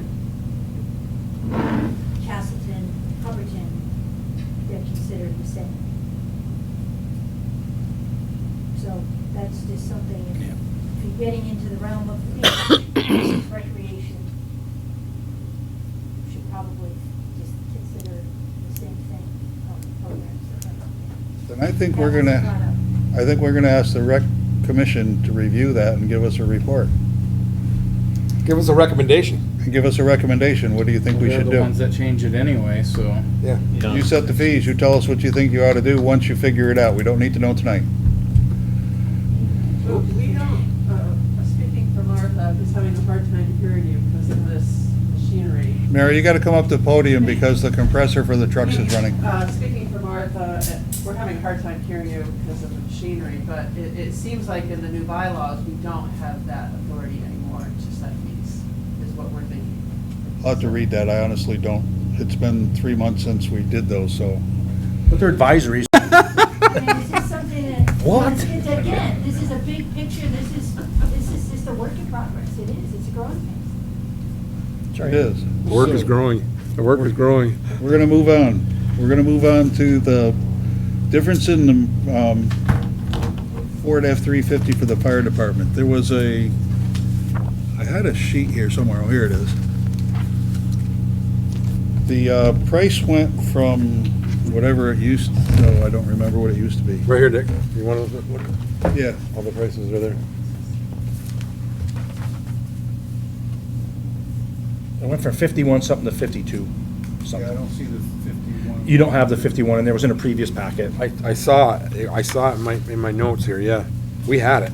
Well, we need to approve an additional $735 for the cost of the fire truck, and there was I have. That's on our warrants. This right here is the sheet that we owe them, that invoice. It should be right in your packet. 52,425. So, Yep, but you should have a McGee Ford. well, here, let me make this easier for us. It's right here. It's right there. The old number and the new number. Yeah, That's what you're looking for. so we need to either rescind or amend the motion that was made on July 2nd, 2024 by Mark Brown, when we agreed to purchase that truck for $51,609, and now we need to amend that price to $52,425. And what is the overage for? It was a mistake. I don't, Heath might remember what it's for. I think it's because it jumped a calendar year on the truck. Yeah. It went from a 24, I'm not sure, I think the way that, dealing with the guy at McGee Ford that is retiring and headed out the door is very difficult. If I understand it right, because it jumped from the original quote of 51,000, that was when he quoted for a 24 model, and this is a 25 model. And when you got the quote that you approved, it was for the 24 model and not the 25. Well, it's still showing on the invoice as a 24. But what, Heath and I, we went around this, there was a separate email sent saying there was an error on the first one, this is what it should be, that's not the one that got put before the board, and so when we picked it up and paid the check, they're like, a little short, and, so we looked at, but before we went there, we knew it, but they said they'd still accept the check that was already written, and they just invoice us for the remaining amount, which is what we got in the mail. So we have to pay it. Correct. Pull I your would- wallet out at the spot and just give them the I did, extra. but there was nothing in it, Bob. Well, you tried. I would We make just a need to motion make a then. motion to approve an additional $735.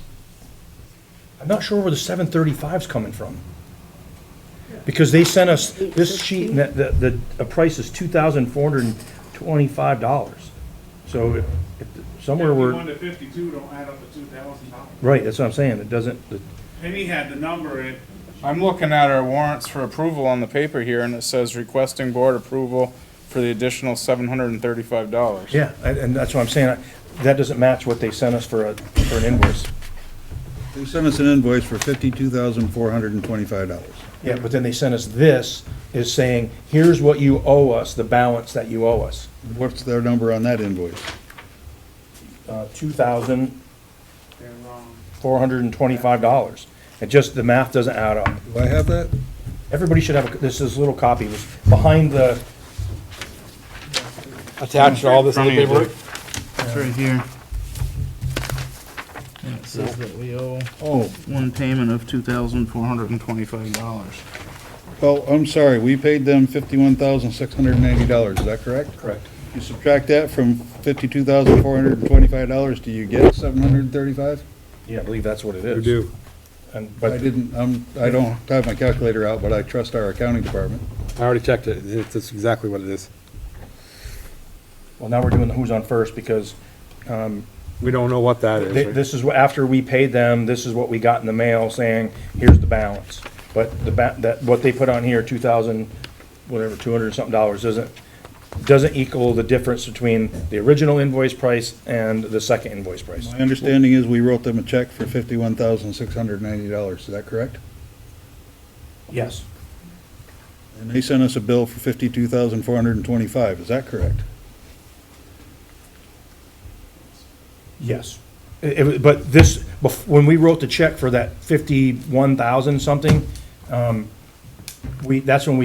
that's when we called up there and talked to them, and they said, no, that's not right. And then Heath and I talked, and he was able to send us this, like an email from them on the new one, which you guys never saw. It just didn't get, it just I was think, lost I in the think emails. that they owe us an explanation of how they got the number $2,425, because I don't see, I don't see it either, but. so It's clearly $735. we can authorize a 735 tonight if you would like us to, but we can't, I can't see any way to justify 24 or Can I 25. make I'd like to make another comment with this. Certainly. If that $2,000 would put them way back when in the process, stones would have been a cheaper price than what that, if you paid 53,000 or whatever, we had prices that were cheaper than that, and our committee would have went with that way before we went with this truck. This truck was the lowest price. So, if you want to, I would, if you want to do the motion for $700, I would encourage that, whatever the 700 whatever dollars, but the 2,000, I think they could wipe with that piece. I think that they need to justify that to us, so So maybe we shouldn't give them the 735 until we get this all straightened away. Do you think Right. that would be the right way to do it? I would agree with that, because Heath and I talked today, and that truck, they took the mud flaps back off it and took them back with them, and it says it comes with a tow package, but there's no reach and there's no electrical hookup in the back of No wiring in the it. back to the truck. Yeah. It's not coming with what it's supposed to not the have. way It didn't Yeah. come equipped. Yeah, so I think we just hold off and get that straightened out, and then ask the question of where the 2,000 something come from, and where's our reach and all the other good stuff, mud flaps. Make sure it's a 25 and not a 24? Yeah, they If they're both of gonna them say use- 24. If they're gonna use that for an excuse? Yeah. Yeah. It I is a agree with 20 I that. looked on the door, 9 of 24 is when it was built, so it's a 25. Is that what the VIN number says? That's the important part. The VIN number, the 10th digit has to say that that's. If you look under the hood, there'll be a emission tag. Not and at that will that, right? all right, so we're going to ask the town manager and the fire chief to get this straightened out, and one thing I think I would insist on is that we get what we ordered, and we get what we paid for. You good with that, chief? I am good with that. And that Okay. was my fault when we left. We looked at it that day. I was so mad that we couldn't bring it home. I didn't realize there wasn't a research on the truck. So they gotta make it right and they gotta justify their bill, bottom line. Yeah, because, well, the fire department's already bought the reach, Yeah, we and to be able to put on there. But it doesn't matter, they still owe us, they have to, whatever that add-on, They'll just have, I feel, as far as I'm concerned, they should refund us Yeah. for, whatever the cost of us for the hitch, so. Right. and the cost to put it on, and, And the wiring. Yeah. The wiring's plug and play, so it's not, the wiring is a kit, but it's. Still all takes plug- time. Yeah. Well, get it straightened out, chief, and then let us know where the dust settles, I okay? wouldn't, Yeah, I mud wouldn't flaps. recommend going through state contract, isn't always, the best deal always isn't the best deal. All right, we're gonna move on, unless the board has anything more on this. Hearing none, we're moving on to manager's report. Did we get that in our package? I got one, but where'd I put it? Okay. I brought it over, 'cause some. Oh, you brought it over? Oh, I had one in my packet. Yeah, some people, if you already picked up your packet, I put them in the packet, or in the mailboxes. So Bob, I'm sorry, yours might be in the No, mailbox. I don't know. let me just, somebody clips all this stuff together, but, no, I don't see it. I didn't think I saw it before. It's all right, it's all right. You're gonna be real brief I'll give anyway. you this copy when we're done. I was gonna say, I got a spare in my house. It's okay.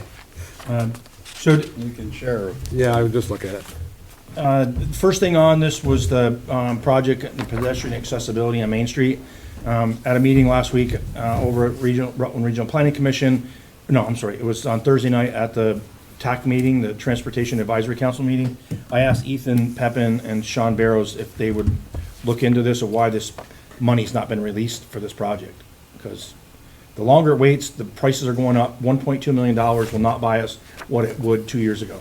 So it's gonna put us really behind on that project if we don't get that money released and get something done, construction plans put out to bid. When did they tell you they're gonna get back to you with an answer? They've been saying that for like 7 months now. Oh, we'll get If you back look, to you. if you look at this, I started this thing back in,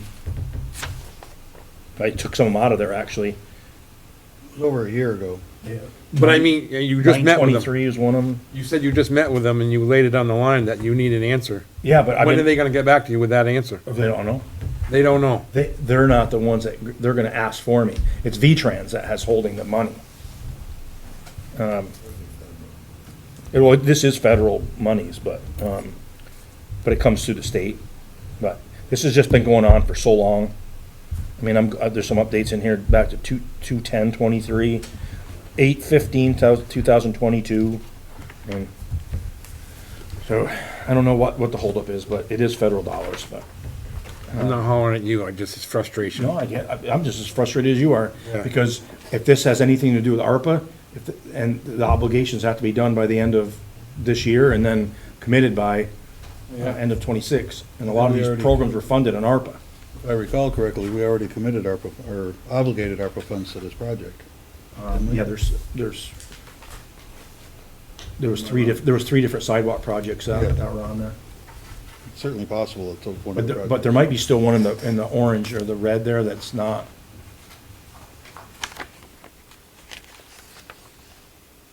I can't think off the top of my head. Not that I can see anywhere. So it should be in the green. Yeah, there's the Parsons Hill one is in the green, South Street to Main Street. ARPA wasn't gonna take, it was gonna be internal monies, that's what it was. Yep. The small scale bike and ped grant, for South Street. So Fuss and O'Neill, they received the notice to proceed, and so they'll do the 100% completion, or get to, the design to 100% so we can get it out to bid.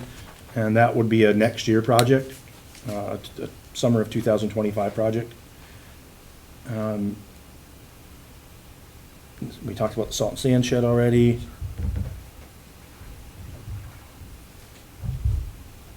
We got a close-up of Pencil Mill, that has to be completed to maximize the grant stuff there. We received $130,000 on the 25th of October for the Class 2 paving grant, our share, minus our share. So we got $130,000 there as a reimbursement, and we received $484,000 from the state for pilot money. So we got $600,000 basically on the 25th of this month.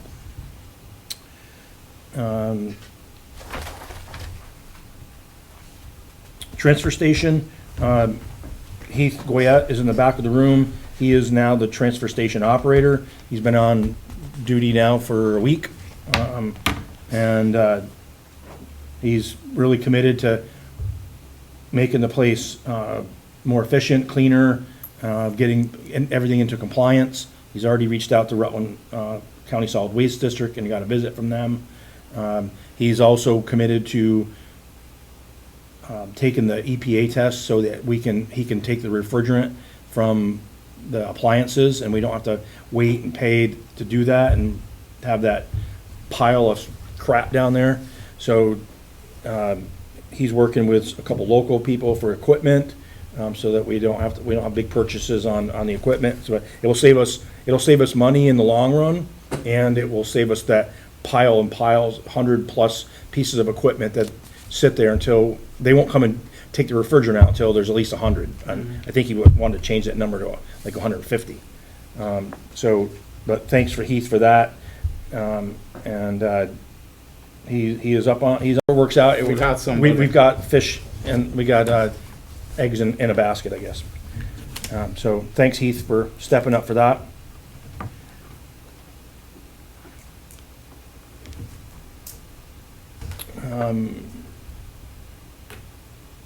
So I spoke to our highway crew. I'm on page 4 at the very bottom, inspection of the gravity sewer line onto the corners. So I talked to Russ, and this week they're gonna, I think he only needs hydraulic cement to fix that problem that was leaking in one of the manholes around where the inflow comes in.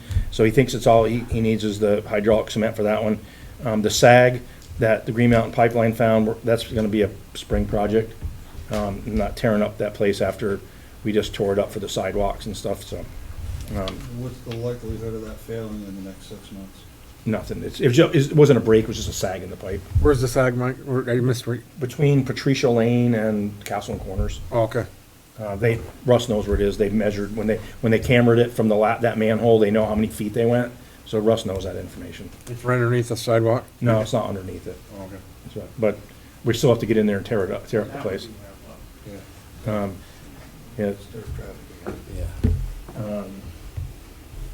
So that will, they'll work on the cammering of the, or not cammering, but fixing of the crack or the leak in the manhole this week. I'm on page 5. Number of residents on Crystal Heights who are interested in connecting to the municipal sewer is 11 now. Those not interested are 3, and 4 have not replied. I counted 12 when Dick was in my office, and I went back and counted it 3 times again, and I got 11. So there was that one person that was on New Road that I miscounted, so. Those are pretty good numbers, though. We thought nobody would be interested. Yeah, well, they're all still like, oh, but how much am I gonna pay, so. Oh, we don't know. Yeah. Okay. But the numbers, we only have 4 left, and I keep sending feeder reports in, on Crystal Beach. So our guys went as far as they could with their camera, didn't find it from the Crystal Meadows side. So it's from that 60, 70 feet from that one to Crystal Beach. So Russ, was reaching out to A1 Sewer and Drain. Because of the flow, when they run the camera from the Crystal Beach side, You can't see nothing? you can't see anything. So the ones that have the little tracked robot or thing, it stays above the water and can make it in there. It's big enough to do that. So our guys just can't do that, and Dundon's can't either. So Still a pretty good flow of water coming across? there is, and because it's beyond what we can see, we can't put a balloon in there and stop it because we don't know where it's coming from. So on the Crystal Meadows side, so it's not flowing into the one at Crystal Meadows. So it's somewhere between that 60 feet that they went to the one on Crystal Beach. Pretty confident it's groundwater of some kind. Yeah, it has to be now. I mean, there's nothing in between it. So. That we know of. Yeah, you're right. Yeah, we don't know where a lot of stuff is. So. Well, we do know that there's more water coming out of that pipe than's going in it. That's correct. So somewhere the flow is getting added to. So I'm on page 7. Let's see, the 350 for the wastewater, or the sewer plant. We used Avalanche, and they replaced it. So let's use somebody local. In your back of this packet, and Bob, I think yours was just a separate handout since you don't have a packet. I'm on page 7. The equipment. I gave you an estimate for pad and a fence around at the main pump station. So Jeff and Russ were working on this, and Jeff sent me the stuff. They went stuff from Gilmore's, the price of concrete from Carrera's, and that would include, or that total would 2,900 would be with our crews doing the work. So that means putting the forms down, pouring, all that stuff.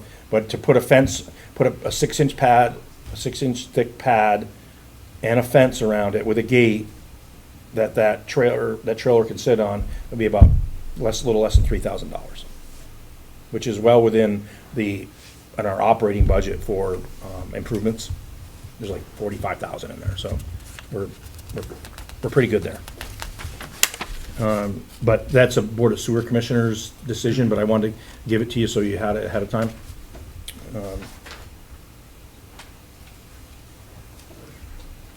I'm on page 7 at the bottom, the South Street trestle. Really interesting emails and phone calls about this one over the last few days. V-Trans admitted they dropped the ball on this because there was high turnover of people.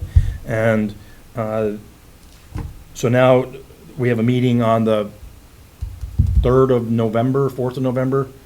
It's not town meeting day, so whatever, 5th of November, whatever that is, around that timeframe, with V-Trans and our folks, and they want to get this thing done. And it's the replacement of that box culvert underneath South Street, underneath the trestle. This happened in 2009, April of 2019. But they're paying for it. It came down to the town was gonna pay for it. We got FEMA money, we got 2 grants. It far exceeded the money that we had, plus digging around underneath the trestle footings, I was not comfortable with. So when we reached out to V-Trans, they said, oh no, there's nothing in the original agreement that turned this over to the town, so we own it. We got a couple culverts on each side that we can do ourselves, the smaller ones, but that one's gonna be theirs. Perfect. So now that it's been energized or brought alive again, next 2 weeks now, whatever it is, next week, we'll be discussing it and knowing what they're gonna do. But they own it, they wanna get it done, so it's gonna be quite a bit of money. It won't be ours. I'm on page 8. This is under highway, I believe that was the highway department. Yeah, highway department. The plow package for the Chevy 6500, we're saying now March of 2025 by the time that we get that plow package put on, so pretty much it won't see this winter. The New Holland mower, it's been working and used, and I talked to Jeff today, and you know, once a couple of these projects that they're working on are done, they're gonna get out there. As they grade roads, they'll work on cutting stuff back, blowing leaves out of the ditches and that kind of stuff, or off the roads and out of the ditches. And that's stuff that extends into the right of way. The new Western Star tandem, that truck we won't see this winter, but we have both of the tandems in service, so we should be good to go. John Loso is one of our part-time help, and he has a CDL, and he'll be driving this winter as well.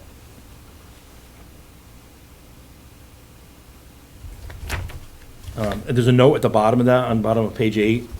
Even though I wasn't able to complete that draft budget, we'll have a first draft by November. We're still missing some data anyway.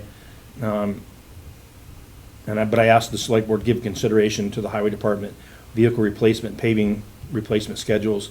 And because originally what I'm gonna give you is stuff that we know, like the wages, health insurances and all those things. But if the board doesn't have some kind of consideration on those numbers that are in those replacement plans, we're just gonna continue to fall farther and farther behind. Let me interject for a second. Mike was originally asked to have that first draft proposal for the budget this week at this meeting. And when I was talking to him last Thursday or Friday, and he told me that he could get it done, but he was gonna have to work all day Saturday and all day Sunday, and I told him to take a day off. So if anyone's upset that it's late, that's my fault, not his. Well, thank you, but it would have been Saturday and Sunday, but I needed the accountant's information too. And lo and behold, I show up on Sunday and who's working but the accountant. So you took Saturday off? So I took both days. Good. No, I didn't.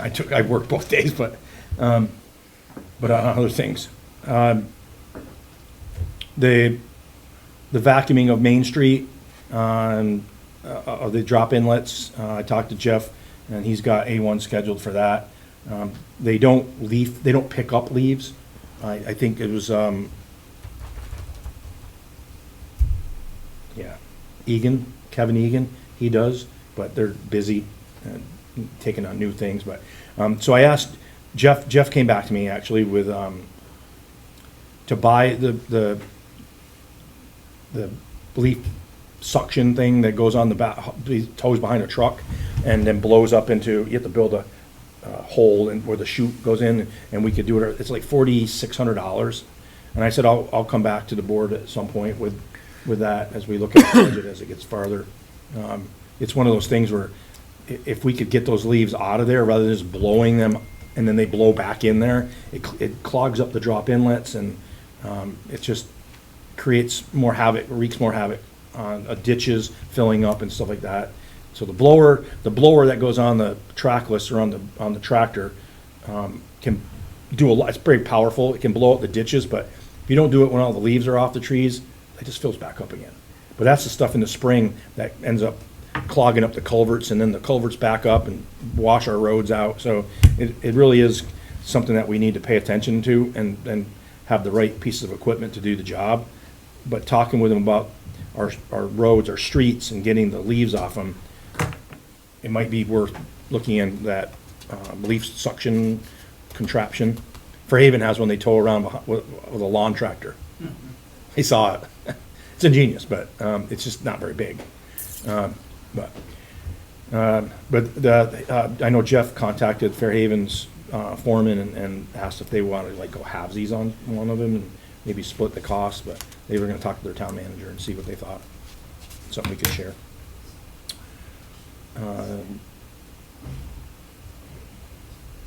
Ongoing, I'm on the bottom of page 9. It's for everything. I've reached out to McClure's, to Liz, and trying to get Paul, get on the schedule so Paul will finish up the services on all the boilers and heat pumps, and he's picking away, but it's like everybody else. It's that time of year. On page 10, Martha let me know that the building at Crystal Beach has been, everything's been drained out and it's winterized. I'm on page 11, the MERP grant. I didn't even apply for the MERP grant after I was told, don't, you're not gonna be considered. It just wasn't worth the effort to do it. And then after I met with a guy named Jeremy over there at Planning Commission, I put it in my report. There was over $70,000 of when they considered all of the towns that wanted to apply. They had $35 million in money to give. And once they just included or added up the high energy needs towns, that was 37 million. So they didn't have enough to even cover all of the high needs towns. So it would have been an effort just to be told no. But there might be an opportunity. They said it comes out later. Hannah Whittemore started. I'm on page 12 under key control. Hannah and I started working on key control stuff today. But today was her first day of work. Dick was in, he met her. I think she's gonna be a great addition, very skilled, can find her way around the office and computer and not afraid to jump in and just go. So that, I think, she'll be a great addition. On page 13, emergency management. Last Wednesday, a group of us went over to Rutland to a tabletop exercise as part of a precursor to a large-scale exercise the following year, which Castleton will be a player in. I already got good feedback from Justin Shareko and Cindy L., who Cindy's on the fire department, but our PIO, and Justin, you know who he is. They already want to start working on some of the stuff that we discovered shortfalls in our local emergency management plan, so it's always good to see the energy and enthusiasm. So that will all be ongoing, because new one will be due in May of next year. I'm on 13, the AFG grant. The fire department was not awarded the AFG grant, but we continue to apply. When you're only paying 5% of total cost of something, it's worth applying. As long as we can have good narratives. on page 14. So you already know the 350 was delivered. It's, and Brown's Auto Salvage donated the flat rack, and it's in Orwell being worked on. The patient skid unit for the UTV, Heath and I picked that up in Orleans. So that's in our garage over here in the bay. And he believes that the 2001 Sutton platform, the ladder truck, they were hopefully starting lettering it this weekend, and we'll get a call this week that it's ready to be picked up, hopefully. It's in Syracuse, is that where it is? Yes. Yes.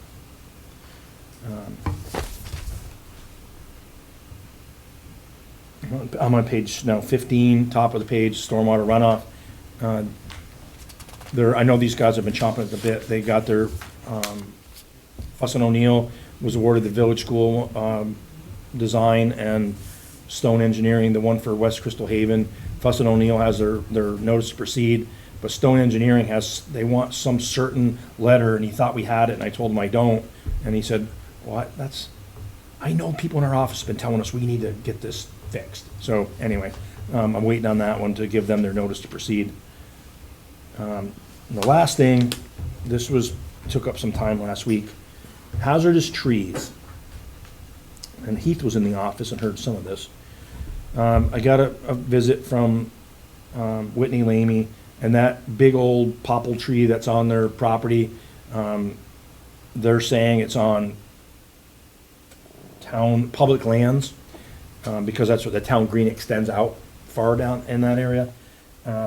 Our thing is, we know that there was supposed to be a 100-foot right-of-way, or we own it through the town, and we measure 50 feet from the center line. The tree is outside of that 50 feet, and the branches, Jeff went down and measured all this. From the center line to where the branches are, it's about 70 feet, so it's still outside the 50. And I told her that, you can't really start taking down every tree that's outside of right-of-ways. It sets a bad precedence. But they're saying that they've been told over the years that this is town land. And so if it's town land, then it's town tree. So we're gonna do some research. I got some stuff from Phil Amy about, this was back when Jeff Friedman was the tree warden, that he was a professor at the university as well, that there's something in there that says this is on public lands. But, people can say anything. So we're gonna look and find this old document that showed the 100 feet, and then show where the map where the green is. I wanna find out where in this process decides where that town green, the boundaries were on it. Is that something the state just put on there? I don't know enough about it. I gotta do some more research. But they really want that thing gone, and believe that it's the town's responsibility. Keep plugging away at that one this week with Nedra. Sorry that was long, barring your questions. Which property is that on? Lamy property, I forgot the address. It's right across it's next to John Raylan's place on Main Street. The next place east, correct? It's east, yeah. Okay. But it's a big tree, it's a huge tree, it's dying. There's big, huge branches that they're afraid they're gonna fall on their house, and, what I hate to find out is it is on town property and our have it fall on responsibility. their house? And it falls on their house, yeah. So I gotta get working They're on saying this there one. was a town green there at one time? The town green actually is on both, it shows on both sides of the road. And it's not a straight line, it's like a puzzle, So, I don't know who put that on there. Who's the authority that made the town green the shape that it is? So, got some research to do. But Pat Travers, when he worked for CVPS, because he did all the utility pole stuff, he said he found a document in Waterbury, Montpelier, where the right-of-way division is, that said that town owns the property. That's not a right-of-way, we own it. Really? Yeah. So, I think we need to find out what we actually own. yeah, and that's what I've said, like this, I might have to drive all the way up there to go to the right-of-way folks and dig through records to try to find it, but Pat said that he had a copy of it in the Pulteney office, but he said that's probably way long gone. So, it's kind of where I'm at with it. Any questions for the town manager? I'm good. And we'll move on to, we're gonna change it up a little bit. We're gonna do the warrants first, only because this purchase order is part of the warrants. Okay. And then we'll do that afterwards, so. Rob, if you would do the honors. You have the new sheet with the 6 warrants on it? Yep. Here, Bob. I would make a motion to approve warrant number 1028A for the sum of $54,925. Warrant number 1028R for the sum of $79,313. Warrant number 1024 for the sum of $47,499.93. Warrant number 1028 for the sum of $89,767.45. Warrant number 1017P for the sum of $19,222.41. And warrant number 1024P for the sum of $21,183.46. I'll second. I have a motion and a second for the warrants. Any discussion? All in favor? Aye. Aye.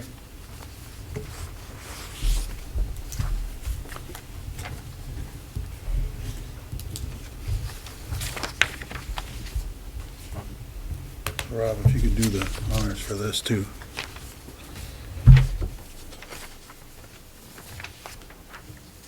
Is this the only one? Yeah, that's the one for the chassis for the engine 6 replacement. You all set? I'm ready when you are. I would make a motion to approve purchase order number 053022 to Alexis Fire Equipment for the sum of $79,313 for the Ford F-550 chassis. I'll second. Been moved and seconded to approve the purchase order. All in favor? Aye. Aye. Aye. Forgot to ask if there was any discussion.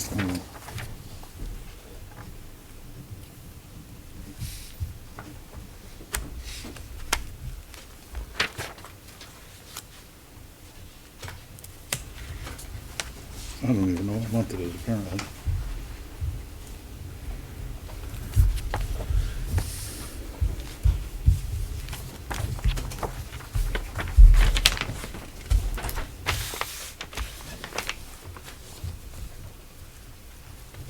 Is that it for warrants? Mark? Thank you. So the other 2 documents I have in the blue folder are for your signature, Mike, correct? Yeah, as long as you authorize me on those, I can sign them. That should be in the minutes. Yeah. We did today. Yeah, is that Cargill and the other one? Cargill and the Oh, Sand Shed? Salt and Sand Shed, and they both have your name on the document. Okay.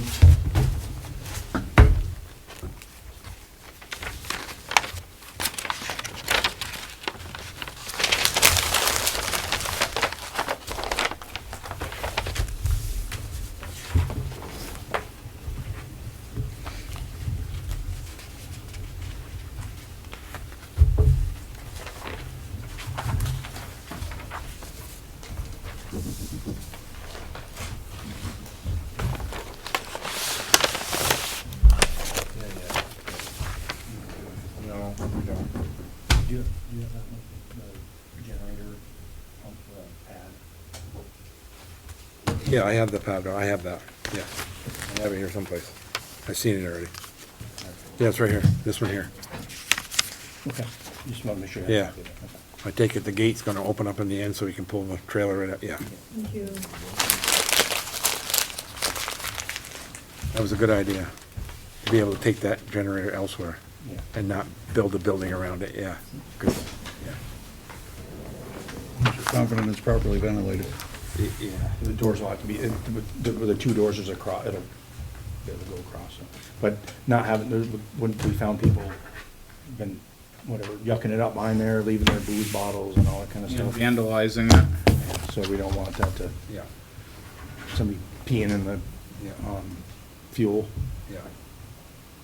Now I just gave somebody an idea. People do the darndest things. Oh, yeah.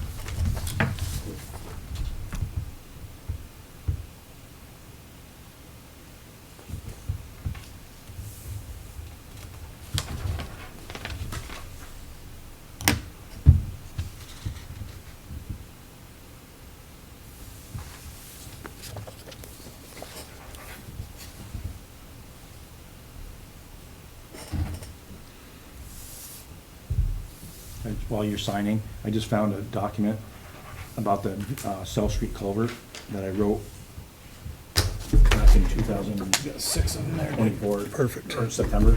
That V-Trans cost estimate was gonna be about $1 million to replace all that. Oh, I thought it was less than that, but that's still, So it's really good that it's not us then. That's a big, Really big good. smile on that one. that's a good, yeah. That'd be a tough budget item next year. Add that onto the rest of the stuff.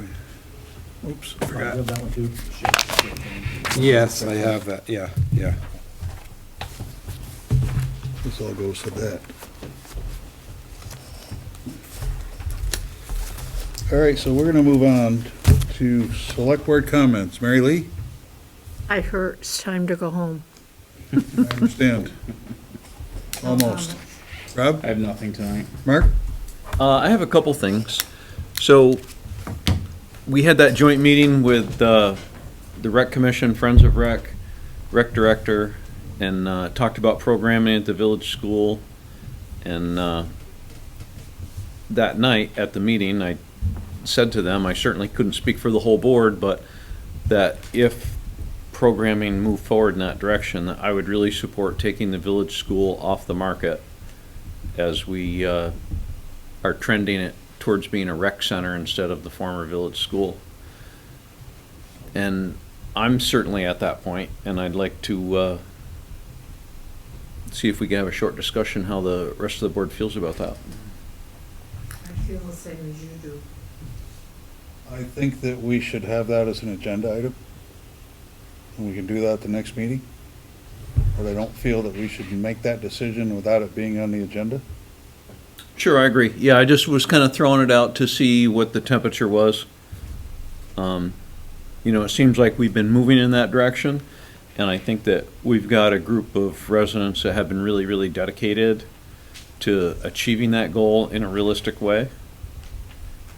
And so, yeah, I'd like to put it on the agenda for the next meeting if we could do that. Can you do that, Mr. Town Manager? I'm making that note now. Anything else? Yeah, one other thing. So we discussed the allegations at TD Bank at the last meeting, and the fact that we have $2 million in that bank. And I guess it was a really smart investment. It's producing good income, but it is uninsured. And, you know, that's a balance. You know, in your own personal money, you have to make a decision sometimes. If you invest in stocks, you know, on any 10-year period, you average a 10% return. But if a company goes bankrupt, you lose it, and that's it. And if you put it in the bank, you make significantly less, but you have FDIC insurance. And I'm a little conflicted about if we're acting in the public's best interest to get an extra return of 1% or 2%, but not have it insured.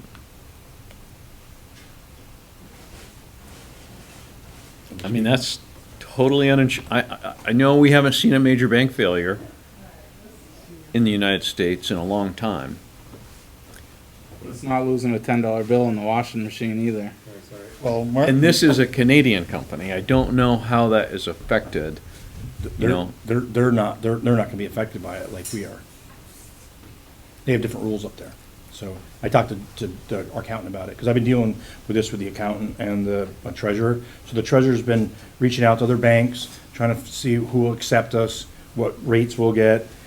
She's even looked into like putting money into 90-day CDs, anything that's higher yield, because a lot of this money that's in there is like the reserves, stuff that we know it's not part of our operating account. So if, within 90 days, you know, if we don't foresee that we're gonna all of a sudden need to buy a $1 million truck or something like that. So she's looking at other ways to, you know, go into a bank, but you put the money into a CDs and keep it under the FDIC, 880,000 insurance. So and I just haven't been able to link up with her because I was out both days that she was there last week. But she's been doing this, so she probably has an answer for me already. I just haven't talked to her, so I'll see her tomorrow.